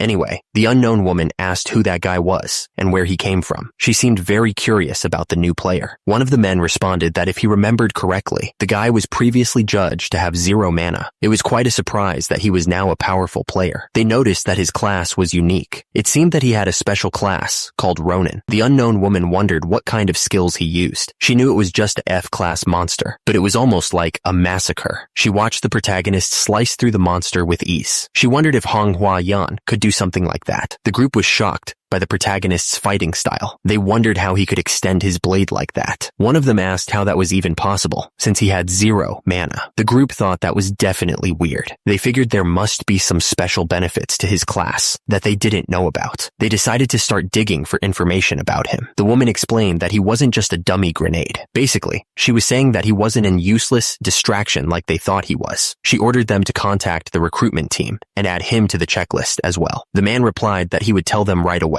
The woman thought that was to be expected of a unique class. Even if the person was worthless, he was still a warrior. She realized that if this continued, she'd need a lot of military funds. Below, the liquid swirled in a circle. Back in the dungeon, our hero continued to fight the monsters. He moved with incredible speed, cutting through their ranks with ease. The protagonist's sword sliced through one of the monsters. The blade cut through its flesh, leaving a trail of dark battle marks. The monster gurgled as it died. Battle marks poured from the wound as it collapsed to the ground, defeated. The protagonist stood with his party, looking over the monsters they had just defeated. They had clearly won the fight, and the area was littered with the remains of their enemies. The woman with the red bow was furious. She asked if the protagonist was retaliating because she had previously ignored him. As an immediate result, the protagonist apologized to her. The protagonist said he saw battle marks, and his vision became blurry. He then claimed he was seeing a devil. The woman and the other man looked at him, unsure of what to think.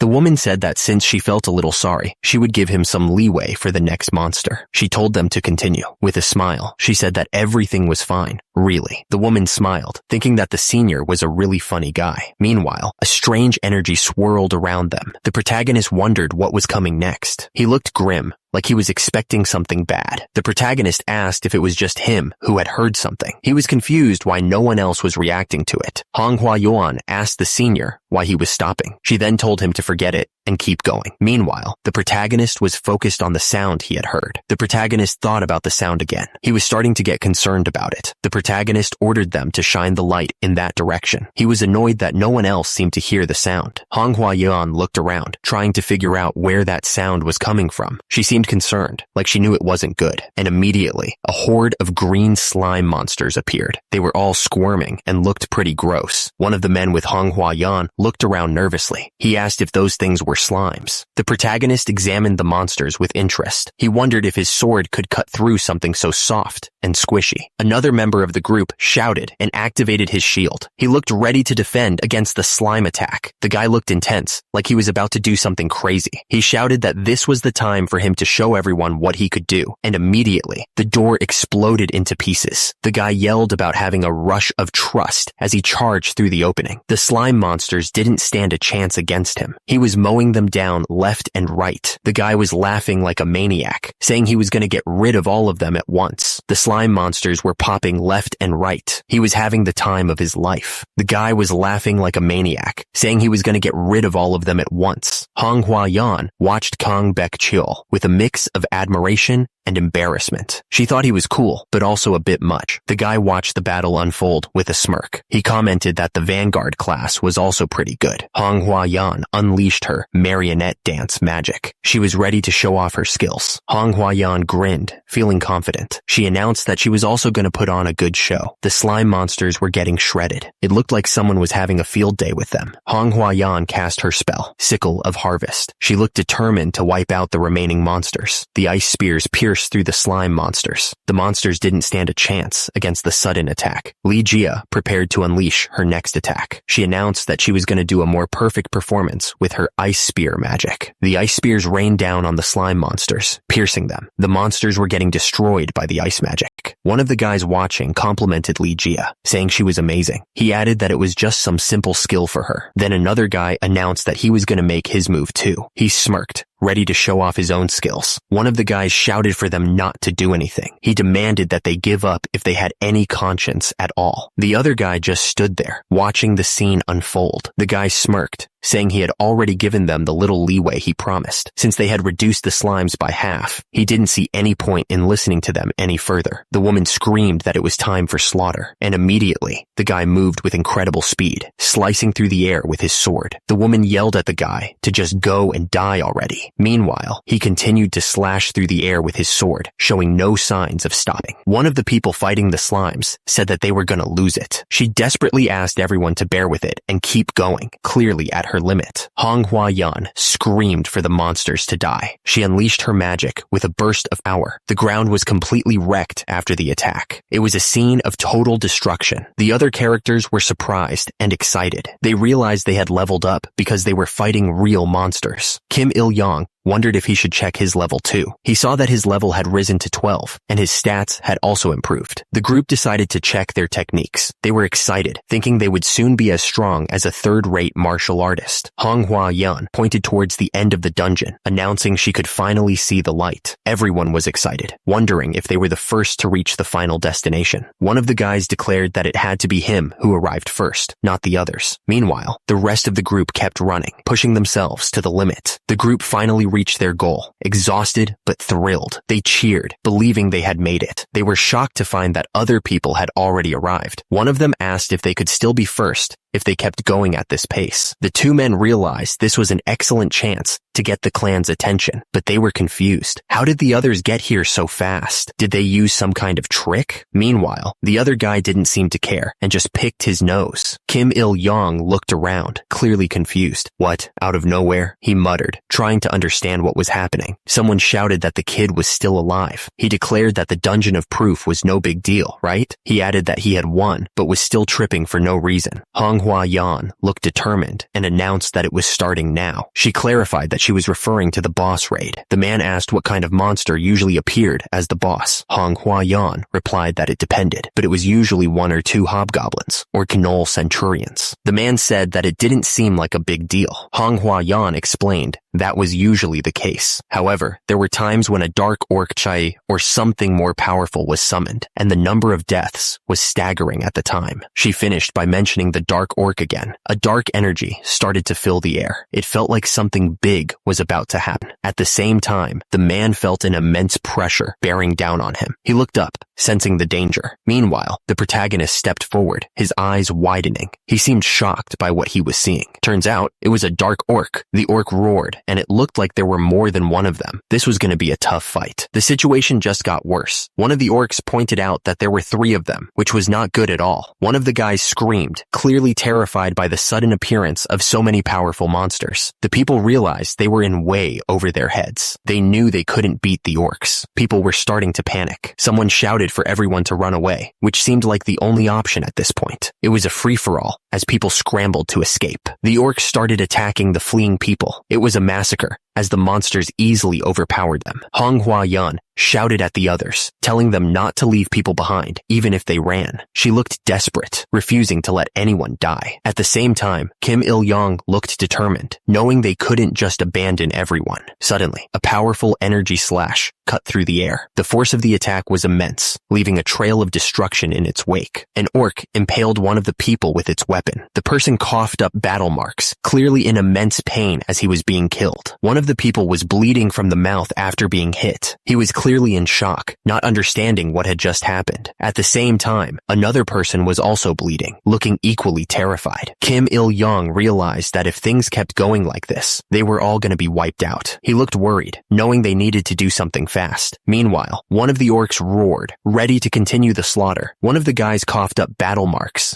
still reeling from the last attack. He looked like he was about to pass out from the pain. Another one of the people screamed, completely terrified. He didn't know what to do, and he was clearly panicking. The energy slash flew through the air, a sign of the chaos happening around them. And because of that, Kim Il-young realized that expecting these rookies to work together against the boss was pretty much impossible. An orc continued its savage attacks, not giving anyone a chance to breathe. Kim Il-young thought to himself that this was a desperate situation. The orc swung its weapon, ready to crush anyone in its path. Kim Il-young knew this was also dangerous, and he was finding it hard to deal with alone. The orc was attacking, showing no mercy, and right after that, the orc taunted that he was glad there was still someone who could hold out. Hong Hua-yan screamed that it was dangerous, and that Mr. Kong Baek-cheol needed to move back fast. She then shouted the name of her skill, Sickle of Harvest. Hong Hua-yan attacked the orc with her Sickle of Harvest skill. The attack looked powerful, but the orc seemed unfazed. The orc smirked, clearly confident in its strength. It looked like it was enjoying the fight. Hong Hua-yan screamed, looking desperate. She then shouted the name of another skill, Marionette Dance. The orc roared, showing his power, while Hong Hua-yan looked up, realizing she was in trouble. She was gritting her teeth, admitting that he was too strong. Hong Hua-yan was determined to keep fighting. She was gathering her energy to cast another spell, hoping it would work this time. Hong Hua-yan shouted the name of her skill, Song of Sowing, as she unleashed a new attack. At the same time, the orc was ready to counter, not intimidated at all. The staff glowed with intense magical energy. It was clear that Hong Hua-yan was putting everything she had into this attack. Hong Hua-yan was hit by a powerful blast, sending her flying back. She groaned in pain, realizing her attack had failed. Kim Il-young shouted at Hong Hua-yan not to come back, because she would die at that rate. And immediately, a request was generated, called "You are the savior." It said that to rescue a beauty in danger was the mark of a hero, and the reward was 235 EXP, and a big boost to the triple divine sword technique, plus the hymn of the hero for 5 minutes. Kim Il-young was fighting the orcs. He didn't expect a request like this to appear. He didn't expect that he would need to put his life on the line just to fight a boss. Kim Il-young was worried, wondering if he felt scared. He had the triple divine sword and could use the hymn of the hero for 5 minutes. The orc was about to strike Hong Hua-yan with a massive weapon. Kim Il-young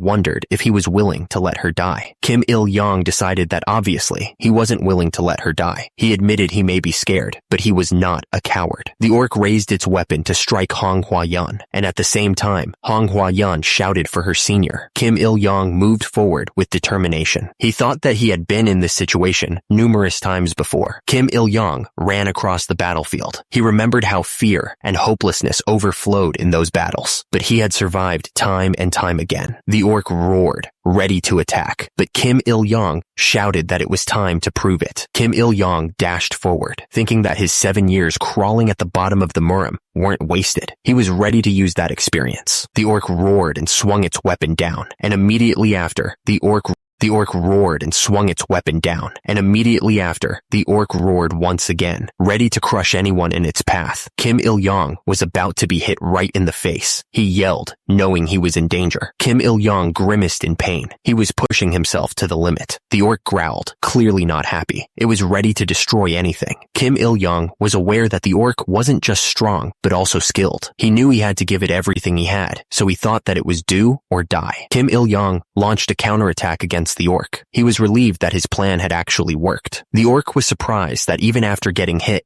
Kim Il-young could still fight back. The orc admitted that the guy had great endurance. Kim Il-young faced the orcs head on, not intimidated at all. He thought to himself that the orc's end was certain, because in a life or death situation, the most cool-headed one always wins. Kim Il-young moved with incredible speed. He wasn't going to give the orcs any chance to recover. The young master's hand moved like lightning. He was ready to end this fight. The orc was suddenly struck by a dark energy attack. Kim Il-young asked him how it felt to experience the thrill he had been so excited for, implying that the orc was getting a taste of his own medicine. The orc roared, seeing a chance to strike back. He swung his sword down at Kim Il-young with all his might, but at the same time, Kim Il-young just smiled, confident in what was about to happen. Kim Il-young raised his sword and blocked the orc's attack with ease. The force of the impact echoed through the dungeon, but the young master didn't even flinch. Kim Il-young asked if the orc could withstand what was coming. He declared that of course the orc couldn't, and with that, he unleashed the 6 Harmonies fist on the orc. The force of the punch was devastating, sending the orc flying backwards. The orc crashed into the wall, leaving a huge crater in the stone. The orc tried to block, but it was too late. Kim Il-young's Azure Dragon Claw attack landed with full force, and the orc screamed in pain. Manhwa Yuan watched the fight with excitement. She was really impressed, and thought to herself that the young master was amazing. The orc was hit again, and yelled out in pain. He was clearly struggling to keep up with the young master's attacks. The orc tried to regain his balance, stepping forward to try and get back in the fight. He was desperate to turn the tide of the battle. Kim Il-young watched the orc struggle and grinned. He asked the orc how it felt to be cornered by a mere human being, clearly enjoying the moment. The orc roared, its red eyes glowing with rage. It was clearly not happy about being cornered. The orc was starting to sweat, feeling a heavy pressure coming from Kim Il-young. He couldn't believe how much power the young master was holding back. The orc roared again, trying to intimidate Kim Il-young, but the young master just laughed, joking about how the orc was acting like a character from Dragon Ball. The orc didn't waste any time and swung its sword down at Kim Il-young. The attack was fast and brutal. Kim Il-young countered with a powerful energy attack, hitting the orc head on. The force of the blow sent the orc flying backwards. The orc swung its sword with everything it had, but it was starting to panic. He couldn't believe the young master had suddenly become so much stronger. The orc thought to himself, he got stronger all of a sudden. What kind of thing is this? The orc was hit hard, stumbling back from the force of the blow. He realized he couldn't keep up with Kim Il-young's speed. He thought, I can't keep up. I'm at a disadvantage. Seeing their leader struggling, the other orcs charged forward to help. They were desperate to turn the tide of the battle, but they were clearly outmatched. The orc leader looked absolutely furious. He screamed out, Duranka! Kim Il-young was barely scratched, looking calm and confident. He knew he had the upper hand now. The orc realized, oh no, he has the advantage now. Kim Il-young blocked the orc's sword with ease. The force of the impact still shook his arms, but he didn't even flinch. Kim Il-young screamed as he prepared to unleash his full power. He was ready to end this fight right here and now. Another orc charged in, yelling that he was going to help his leader. He looked determined, but he was probably just going to get in the way. Kim Il-young smirked, seeing the orc charging in. He realized that the orc was still alive. He was ready to take on both of them. Kim Il-young felt a rush of power flowing through him. He was confident that he could take down both orcs without any trouble. The orcs kept swinging their weapons with savage force, but from below, Manhwa Yan yelled that she was there to help her senior. She was ready to fight alongside him. Kang Beok-cheol smirked, knowing that Manhwa Yan was strong. He knew they could take on these monsters together. Manhwa Yan unleashed her magic, calling it the marionette dance. Her power surged forward, ready to strike the enemy. The orc was getting overwhelmed by the combined attacks of Kang Beok-cheol and Manhwa Yan. Because of their teamwork, an opening was created. Kang Beok-cheol saw the opening and prepared to strike. He knew it was enough of a gap to cut off the orc's breath and end the fight. The orc swung his sword down with all his might, yelling that they were gonna die right there. Kim Il-young and Manhwa Yan were surrounded, but they fought together. It was a tough battle, but they were determined to win. Suddenly, a bunch of system messages popped up. Turns out, Kim Il-young leveled up and even got the 10-star triple divine sword technique. The battle was finally over, and Kim Il-young was breathing heavily. He was exhausted, but he had made it through. The rest of the group cheered, happy that they had won. They raised their hands in victory, relieved that the fight was over. Kang Beok-cheol was shocked. What was this? Heroic anthem activated. His attack power, stats, and inner power increased by 250% for 5 minutes. An unexpected buff was given. Kang Beok-cheol could feel his battle marks boiling. He felt an inner strength flowing through his veins. He wondered what he should call this feeling. Kang Beok-cheol Byuk-chul didn't think he could lose it all. Was this the hero's sensation? He looked up, ready to fight. The orcs roared and charged. Their attack was wild and savage. They were determined to take them down. Kang Byuk-chul knew there was no way out anyway. They couldn't get out of the dungeon without defeating the boss. He steeled himself, ready to face whatever came next. The people screamed as they tried to escape. The orcs' roar echoed through the dungeon, and they were terrified. Kang Byuk-chul steeled his resolve. It was an inevitable fight, a fight for life. His heart was racing like crazy. He knew he had to give it one last shot, even if the price was death. Kang Byuk-chul shouted, telling them to bring it on. He challenged the knuckleheads to see how well they could dance with blades. He was ready to fight. The orcs roared back at him. They looked absolutely furious and ready to tear him apart. Kang Byuk-chul smirked, ready to unleash his technique. He muttered that he was going to use the triple divine sword technique. Blades of light shot out in every direction. The orcs roared in pain as the swords pierced them. Kang Byuk-chul's attack landed with a loud smack. He thought to himself that he would hit with the 5 elements and then retreat automatically. Kang Byuk-chul continued his assault with the 5 elements. The orc could barely defend himself against the barrage of attacks. Suddenly, Kang Byuk-chul was sent flying backwards. He lost his balance and crashed to the ground. Kang Byuk-chul was getting swarmed by the 2 Class D monsters. They were attacking him from both sides, forcing him to defend desperately. The orcs didn't give him any room to breathe.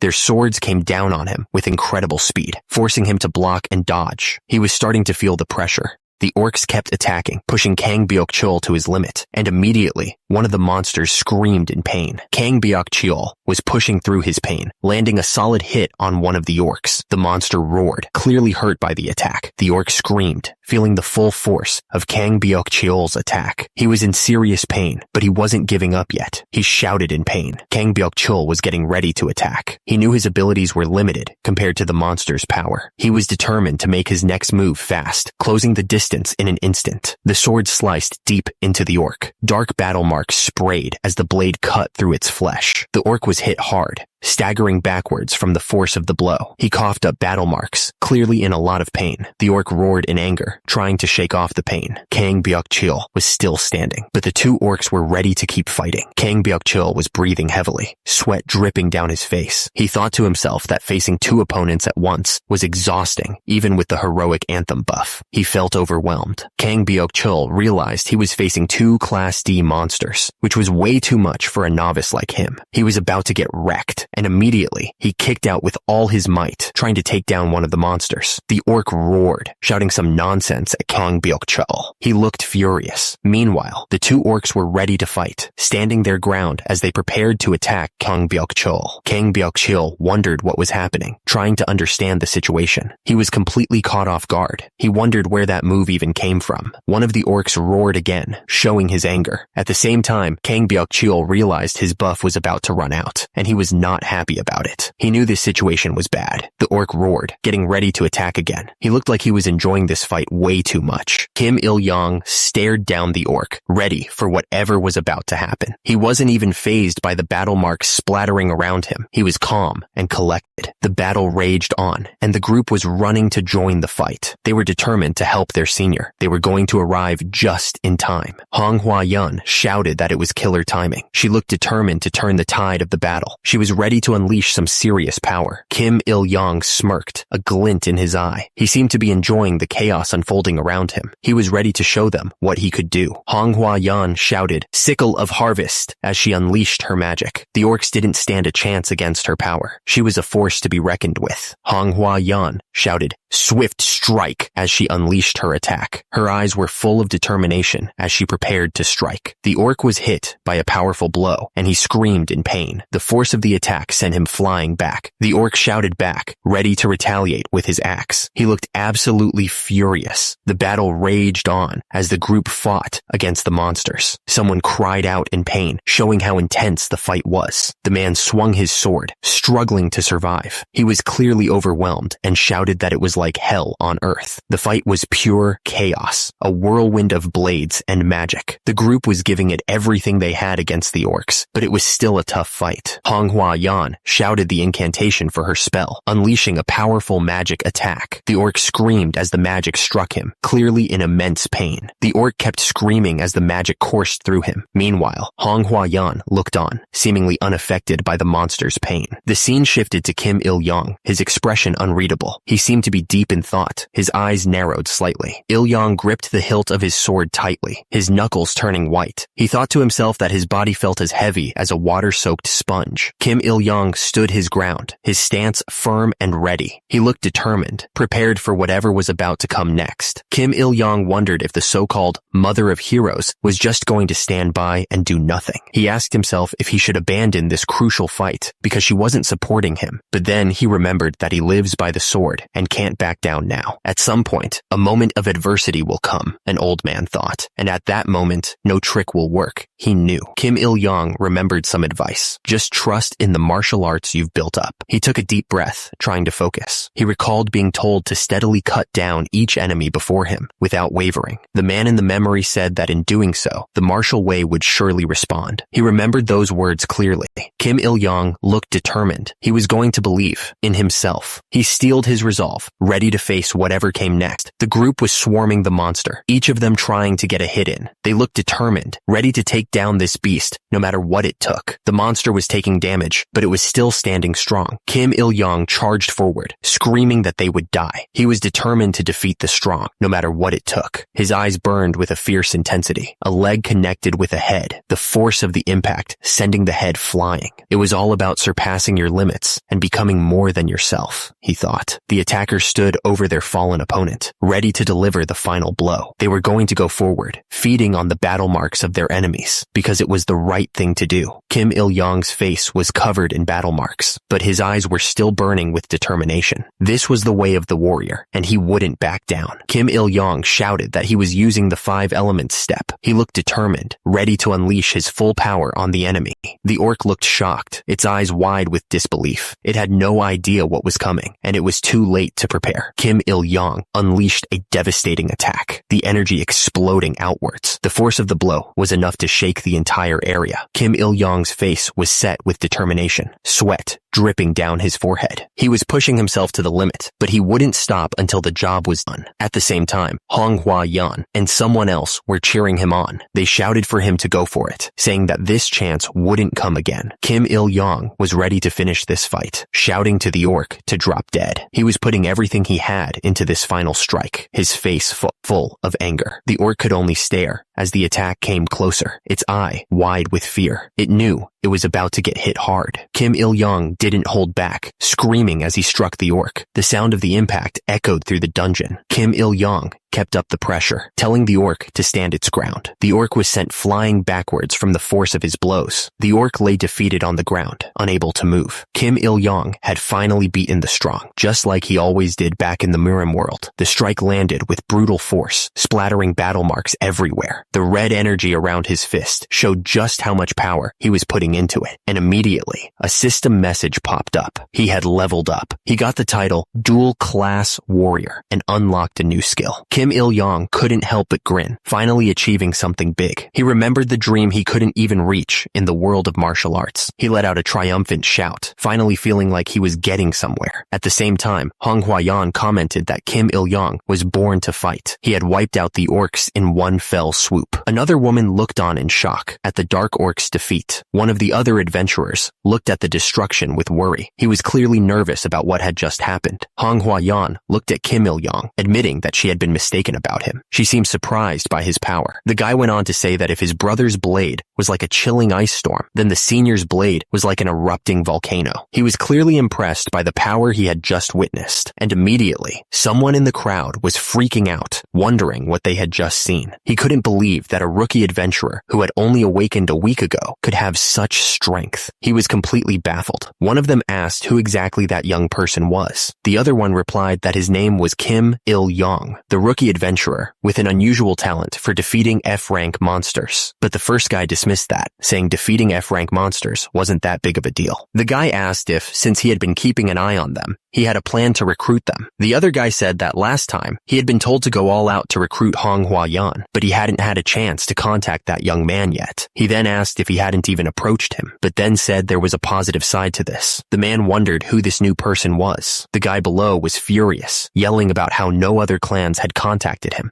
so at least the playing field was level. He then asked if that was supposed to be a good thing, since he was supposed to be scouting. He was getting paid a fortune, but he was just talking about waiting. What a waste. The man ordered them to quickly gather more information about them and find some recruits. He knew there was something special about them when they slaughtered the ground beetles and orcs. But then, he thought about the dark orc. Executive Director Lee Hani thought that the competition would intensify after the graduation ceremony. The other person replied that it would be more like a war zone. Their value would likely skyrocket beyond Manhwa Yan's. The guy asked if they were really more valuable than Manhwa Yan. The woman said absolutely. Manhwa Yan couldn't take down 3 dark orcs either, so she wanted them to bring them in, even if they had to dismantle the Ilsung Group's foundation. She added that they were just adventurers chasing wealth. If they presented an irresistible offer, they would eventually join them. The woman thought they wouldn't suffer a loss. As her grandfather always said, the foundation of this business was talent. Super rookies like them didn't yet know their true value, the potential and growth they possessed. The man let out an of relief, saying he was really worried about how things would turn out earlier. They managed to avoid a major setback. Even experienced adventurers couldn't have helped in that situation, and it could have been a massive disaster. He added that if an entire group had been wiped out without making progress, things would have been much worse. Meanwhile, the man continued, if an entire group had been wiped out without making progress, the man continued, South Korea's Pangea industry competitiveness would have suffered significantly. He thought he should suggest to the government to increase the armor rental rating this time, but then he wondered if they wouldn't reject it due to budget issues, like last time. The woman wondered who knew. If they mentioned this incident, they might just downplay it, saying that it wasn't a big problem after all. She sighed, frustrated by the cursed bureaucracy. The government always seemed to be reactive rather than proactive. The man was so frustrated right now. He knew it was understandable that there wasn't a guild that wouldn't take in a rookie adventurer who defeated 3 D-ranked monsters consecutively. It was every man for himself. He added that they would also like him to join, but someone like him probably wouldn't be accepted into the association. The man sighed, saying it was obvious adventurers these days lacked the adventurous spirit and were driven by money and power. He seemed pretty bummed about it. The energy orb pulsed with a strange light. It was hard to tell what it meant, but it definitely felt important. Suddenly, a group of rookie adventurers arrived. They announced their presence with confidence, and right after, another group appeared, looking much rougher. A man started chanting, asking for healing. He was clearly trying to help someone. Down below, the group of adventurers seemed to be receiving some kind of blessing. Someone wondered why the group looked so worn out. They seemed clueless about what had happened in the dungeon. And at the bottom, a man with dark hair realized that someone almost died and was miraculously saved. The man with dark hair asked if the rookie adventurer's shoulder was okay.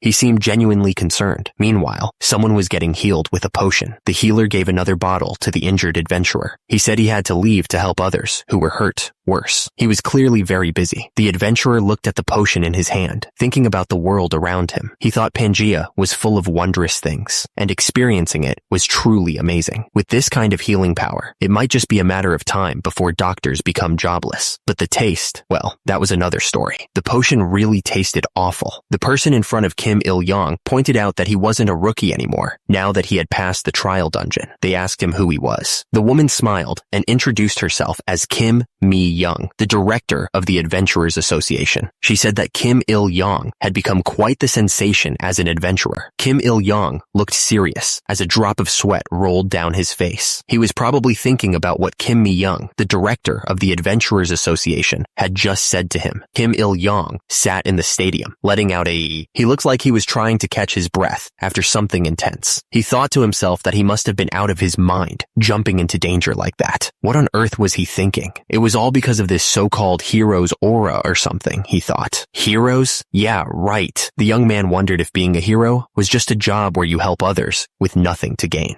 The mother of heroes seemed to be telling him not to ignore his inner heroic instincts. It was a bit much for him to take in. Instincts? Please, don't make a fuss at a time like this, Kim Il-young thought. Heroic instincts in someone with a rough background. Even a passing dog would laugh. The mother of heroes was still messing with him, claiming that martial arts would answer his call. She just stood there in the bubble, making fun of him. Kim Il-young was getting seriously annoyed. He yelled, wondering why he had even bothered doing that in the first place. It was all because of this stupid hero mindset, he thought. The mother of heroes kept smirking and even started imitating him. Because of that, he cursed that damn god under his breath. Hildegren was laughing while looking at his flustered face. It felt like his list of embarrassing moments just kept growing, which made him feel even worse. Kim Il-young looked over, surprised. He wondered who this prospective adventurer was supposed to be. Kim Mi-young introduced herself as the director of the Adventurers Association. She said it was nice to meet the adventurer everyone was talking about. Kim Il-young looked at her, realizing she was a high-ranking person from the association. He seemed a bit surprised by her sudden appearance. The camera panned to show the empty auditorium. It was silent and still, waiting for something to happen. Kim Mi-young asked if Kim Il-young would consider working for the country, but he immediately turned her down, saying he was good. Recently, things had gotten hectic for Kim Il-young. He thought that all this stuff about becoming a hero and working for the country was getting really annoying. The young man looked stressed. Kim Il-young was thinking that he should visit a powerful shaman at least once. He looked serious, like he was weighing a very important decision. The director, Kim Ma-young, chuckled, asking him to take a look around. She pointed out that there was hardly any room left to squeeze him into their organization. Then she asked if he was joining a guild after all, but immediately changed her mind. Kim Mi-young was surprised. She said he turned out to be more determined than she thought. She was referring to those who had ignored him, treating him like a loser. Kim Il-young apologized, saying he would pass. He explained that his pride wouldn't let him bow down to those who looked down on him. The guy smiled, saying he'd rather hunt in the wild. He added that it had been a while since he'd seen a real man. He told him that he deserved a reward for that and asked if there was anything he wanted. He then wondered what was up with Kim Il-young.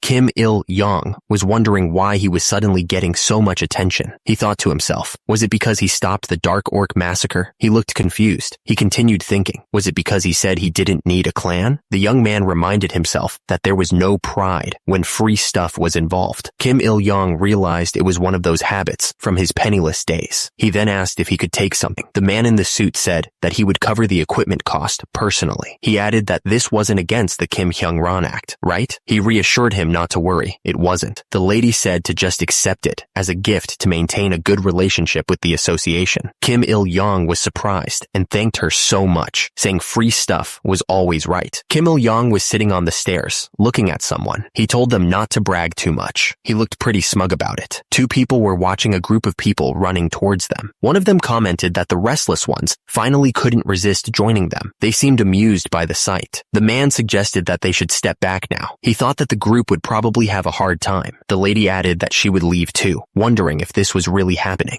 A huge group of people was running towards something with incredible speed. The ground was shaking from the force of their steps. It looked like a stampede. Kim Il-young was suddenly surrounded by a bunch of people. He told them to come on out and asked why they were standing in such an awkward place. He looked annoyed. Kim Il-young glanced back at the crowd behind him and wondered if they were all talking about him. He was getting a weird feeling about this whole situation. The crowd surged forward, all trying to get his attention. They were shouting for him to join their clan, promising him a brilliant future as an adventurer. Kim Il-young found himself completely surrounded by the eager crowd. He realized this was what everyone had been talking about, and honestly, it was kind of a pain. Suddenly, a system alert popped up, telling him that a hero doesn't ride on others' coattails, and to reject them all. He scoffed, realizing that Hildegren's true intentions were now clear. The crowd's gazes intensified, and they looked like they were ready to devour him whole. It was clear that they wanted him badly. Kim Il-young thought about how those who had ignored him before were now making a big deal out of him. He hadn't forgotten how they had treated him in the waiting room, not one bit. He said that he was a person who holds firm to grudges and resolves them. The crowd was pushing him around, and he shouted at them to stop. He wondered who had so much strength that they could push through like that. A woman introduced herself as Li Hani, executive of the Ilshung clan, and offered a handshake. She seemed confident and eager to recruit him. Kim Il-young just sat there silently, leaning back against the stairs. He didn't seem too impressed by the offer. Li Hani asked if he was going to leave her hanging like that. She warned that if he was already shocked, he should wait until he saw what she had in store for him. The crowd of people were shouting at Kim Il-young, saying that their clan didn't request such evil deeds. They offered him a huge contract fee, saying that they didn't realize his true value until now, begging him to stop. Kim Il-yong put his hands up, looking annoyed. He said that if everyone talked at once, he wouldn't be able to understand them. He asked what was going on now. Kim Il-yong told them that he couldn't talk to everyone. He would only discuss things with the clans he had prior contact with. He wondered who had approached him first and which clan it was exactly. Kim Il-yong thought to himself that there probably wouldn't be any. He wondered when they would stop treating him like an invisible person just because he was Mana Zero. The young man figured they probably thought they could manage without Mana, since he couldn't use skills as an adventurer. Kim Il-yong opened his arms in disbelief. He sighed, saying that everyone seemed to lack an eye for talent. He was clearly disappointed that no one had approached him before. Kim Il-yong said that he had no choice but to leave if no one was interested in him. He remembered how they had ignored him as if he was nothing of value, and now they wanted to recruit him. The young man was not impressed by their sudden change of heart. Kim Il-yong continued, saying that they only wanted him now because he seemed valuable. He added that they had spat him out when they thought he was bitter, and now they wanted to pick him up again. The fighter found the situation laughable. The crowd started coughing, realizing there was dust everywhere. They wondered where he had gone, shocked that he had just left like that. The people were completely bewildered by his sudden departure. The crowd watched him walk away, murmuring in shock. They couldn't believe that he didn't need a party to go on this adventure. The people were left speechless by his confidence. Kim Il-yong was walking down the hallway, realizing that he wasn't at the gate yet. He figured he had some time before he arrived at his destination. The young man decided to check his status window. Kim Il-yong looked at his status window. It showed that he was level 14 and a second-class martial artist. He was finally getting somewhere. The young man felt a surge of excitement. He realized that leveling up was the answer. The number of martial arts skills he could register had increased since he reached the second-rate level. Kim Il-yong smirked, knowing he was on the right track. He needed to discard the useless color arts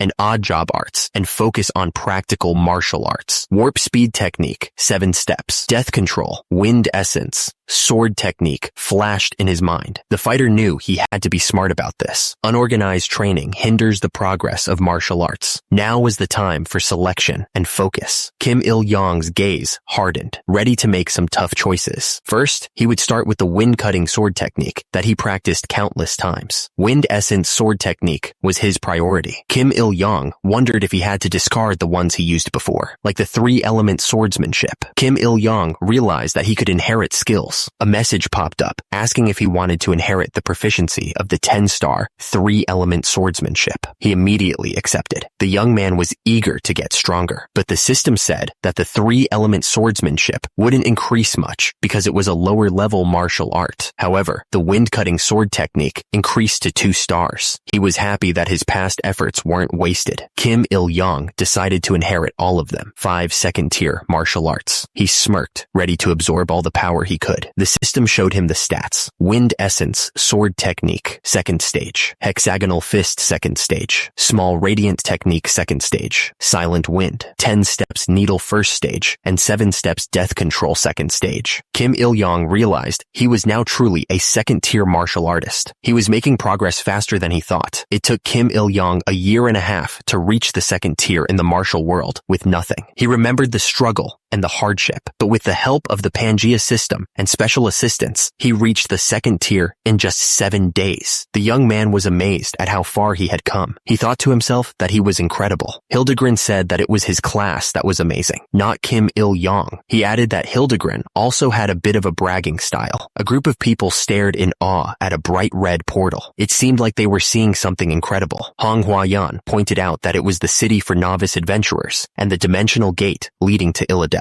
She then asked Kim Il-yong when he had gotten there, to which he replied that he had just arrived. Hong Huayan looked at Kim Il-yong suspiciously and asked what he was staring at. She seemed a little annoyed by his gaze. Kim Il-yong asked if she was staring at the face of the hero who saved her. He then told everyone to look at this girl, saying that she casually spouts such bold words. He looked amused by her reaction. Hong Huayan asked what he meant by that, saying that he had appeared like a hero in the nick of time, defeated the Dark Orc, and saved her. She then clearly cleared her throat, looking a little embarrassed. Manhwa added that she still couldn't believe his swordsmanship skills against the Dark Orc. She then asked Kim Il-young what on earth had happened during those 7 years. Looking curious, Kim Il-young thought about how he had returned after experiencing the filthiest depths of another world. He then said that a hero's life was like wading through sticky mud. Looking grim, he continued, saying that the word hero was far from describing him. Kim Il-young stated that he was a swordsman, driven by money and profit, and that's what a hero really was. Manhwa asked if he didn't want to talk about it. She then said that she understood, as it was quite embarrassing to brag about one's own good deeds. The woman asked if he was pretending to be aloof, like a tsundere. Manhwa insisted that he would appear out of nowhere to save someone in danger like her, no matter where he was. But Kim Il-young denied it, saying that was a serious misunderstanding. Manhwa changed the subject, asking if he was okay since she had heard he had been rejecting all the clan recruitment offers. She looked at him with concern. Kim Il-young scoffed, saying that he was fine and didn't need a clan's protection. He seemed confident in his own abilities. Kim Il-young thought about how quickly people's attitudes changed, saying they weren't even bats. He added that his teeth still grinded when he thought about the disregard he had received so far, looking angry. Kim Il-young stated that his motto was to let gratitude flow like a river and to carve resentment in stone. Manhwa then asked again if he wasn't interested in joining their Hong family, looking hopeful. Kim Il-young stated that he wasn't interested in a small elite atmosphere with almost no profit sharing. He raised his hand, showing that he was firm in his decision. Manhwa grabbed his arm, begging him not to be like that. She looked at him with pleading eyes, hoping he would change his mind. Manhwa went on, explaining that they don't collect profits, don't mess with others, and all he needed to do was show up. She called it a barrage of temptation, trying to make it sound appealing. Manhwa said that she was getting dizzy, still trying to persuade him. She looked at the young man with a hopeful smile, but he didn't seem to be budging. Kim Il-young sighed, saying that he still wasn't interested. He explained that he didn't like having someone above him, making it clear that his decision was final.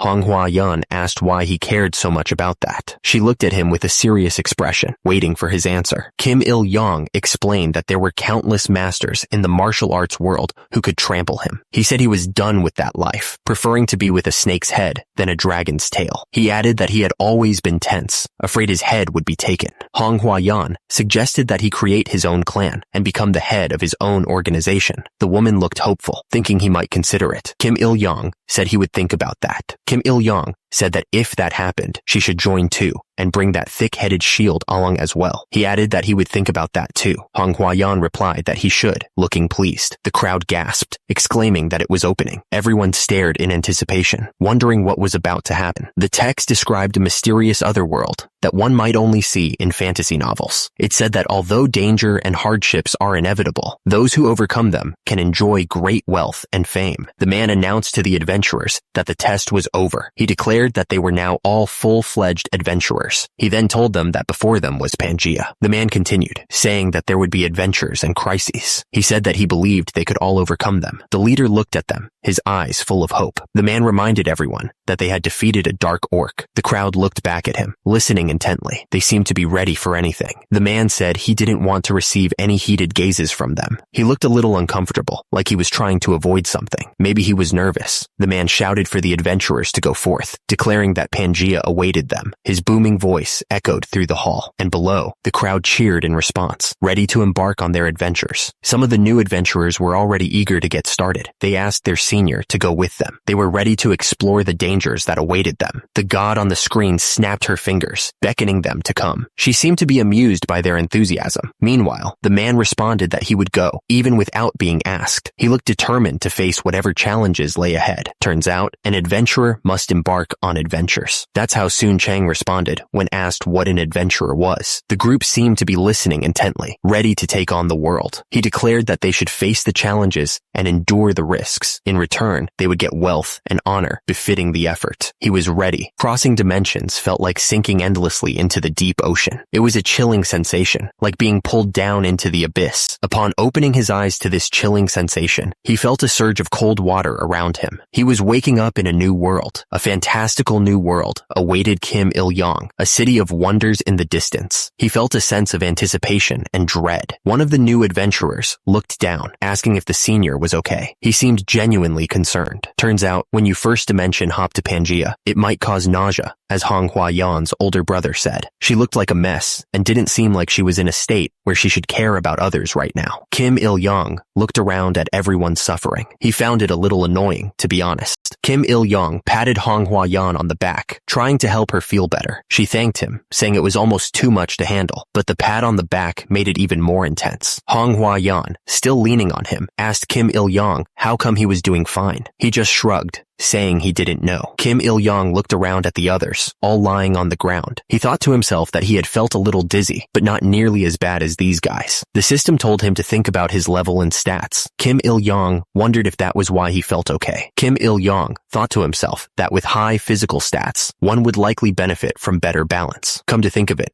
Honghua Yan's physical stats weren't great. Even if they leveled up, their stats mainly increased in what they used, so it was inevitable for mage-type characters. Kim Il-young continued thinking that maybe they should have picked a better class from the start. But no, with their current class, they probably picked well. A man cleared his throat. He welcomed the new adventurers to the City of Prosperity, Illidel. The man continued, stating that although it was an honor to witness Earthlings' meal choices every time, they should please get a grip, as they were quite busy. Another man stepped forward, asking who they might be. The man stepped forward, bowing slightly. He apologized for the late introduction, stating that he was the loyal head butler to their lord. He then introduced himself as Yahello Waterman. Yahello Waterman extended an invitation from his lord, asking the adventurers, who had struggled to reach Pangea, to attend a welcoming party. He asked if they would grace them with their presence, which made some of the adventurers wonder if they were talking about a medieval lord. Kim Il-young thought to himself about the invitation. He wondered if the party was only for new adventurers at levels 1 and 2 and not for high-level ones. Was it just to butter them up in case they grew into powerful adventurers? Kim Il-young considered the idea of a party with Pangea's nobles. He thought it was a good thing he became an adventurer, wondering if there would be pretty noble ladies there. He also observed that this place was a true fantasy world where an irrational class society thrived. Kim Il-young knew that for adventurers, level mattered more than social status, so it seemed to apply more loosely to them. Since it had come to this, he figured he might as well experience a noble social party.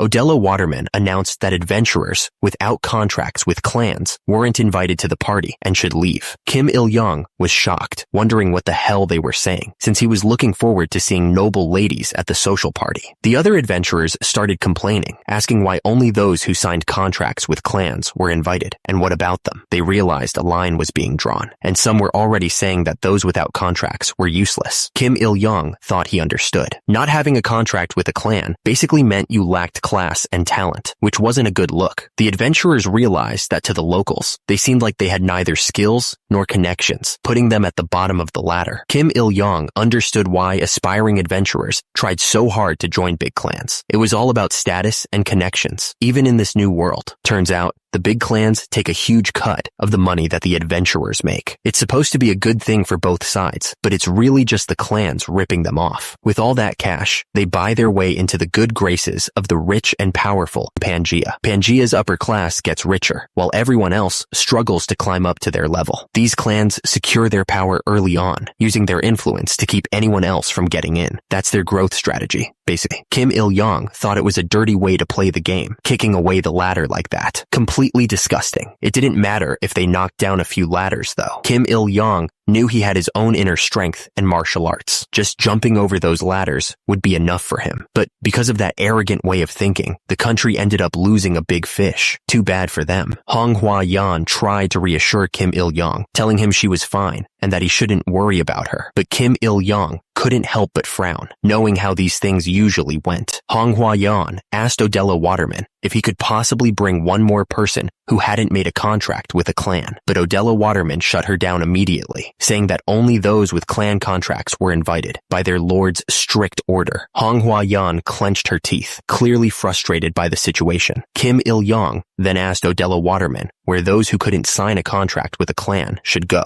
Yahello Waterman just shrugged, saying those who couldn't sign would figure something out, and recommended trying to find the Adventurers Guild. Oh, is that so? Kim Il-young thought, unimpressed by the callous response. Pangea Mia's first impression on Kim Il-young was that humans always rank and discriminate against each other, no matter where they went. Hong Hua-yan offered to go with Kim Il-young to the Adventurers Guild, but he told her to just see her at school. He didn't want her to get dragged down with him. Kim Il-young was used to this kind of treatment because of his days as a ronin. Instead of feeling wronged, he figured he just needed to level up a bit faster and pay them back in kind. He'd show them what a real ronin could do. The adventurers who weren't invited to the party were cursing their luck and going their own ways. One of them muttered that they should try to be productive, but admitted it was pretty sad. He called the city for beginner adventurers a joke. One man stared off into the distance, looking like he felt sorry for himself. He thought to himself that he was just an unlucky old man. The city stretched out under the sunset, full of buildings and people. It was a huge place, and it was easy to get lost. Kim Il-young wondered where the heck the Adventurers Guild was located, but turns out, communication wasn't a problem thanks to the bracelet he had, and just like that, he found the Adventurers Guild without much trouble. Above the door was a message: "May the glory of the Earth Deity be with the adventurers." The Adventurers Guild was packed. One of the guys there was pissed. He complained that there were way too many people at the guild today, and then he realized it was because the newbies were arriving. Another adventurer chimed in, saying that a dark orc had appeared as the boss for the Dungeon of Proof, and that there were actually 3 of them. He sighed, saying that this batch of newbies was screwed, especially with the monster wave coming soon. Over at another table, someone else said that he had just come from the plaza, and the new adventurers seemed to be full of energy.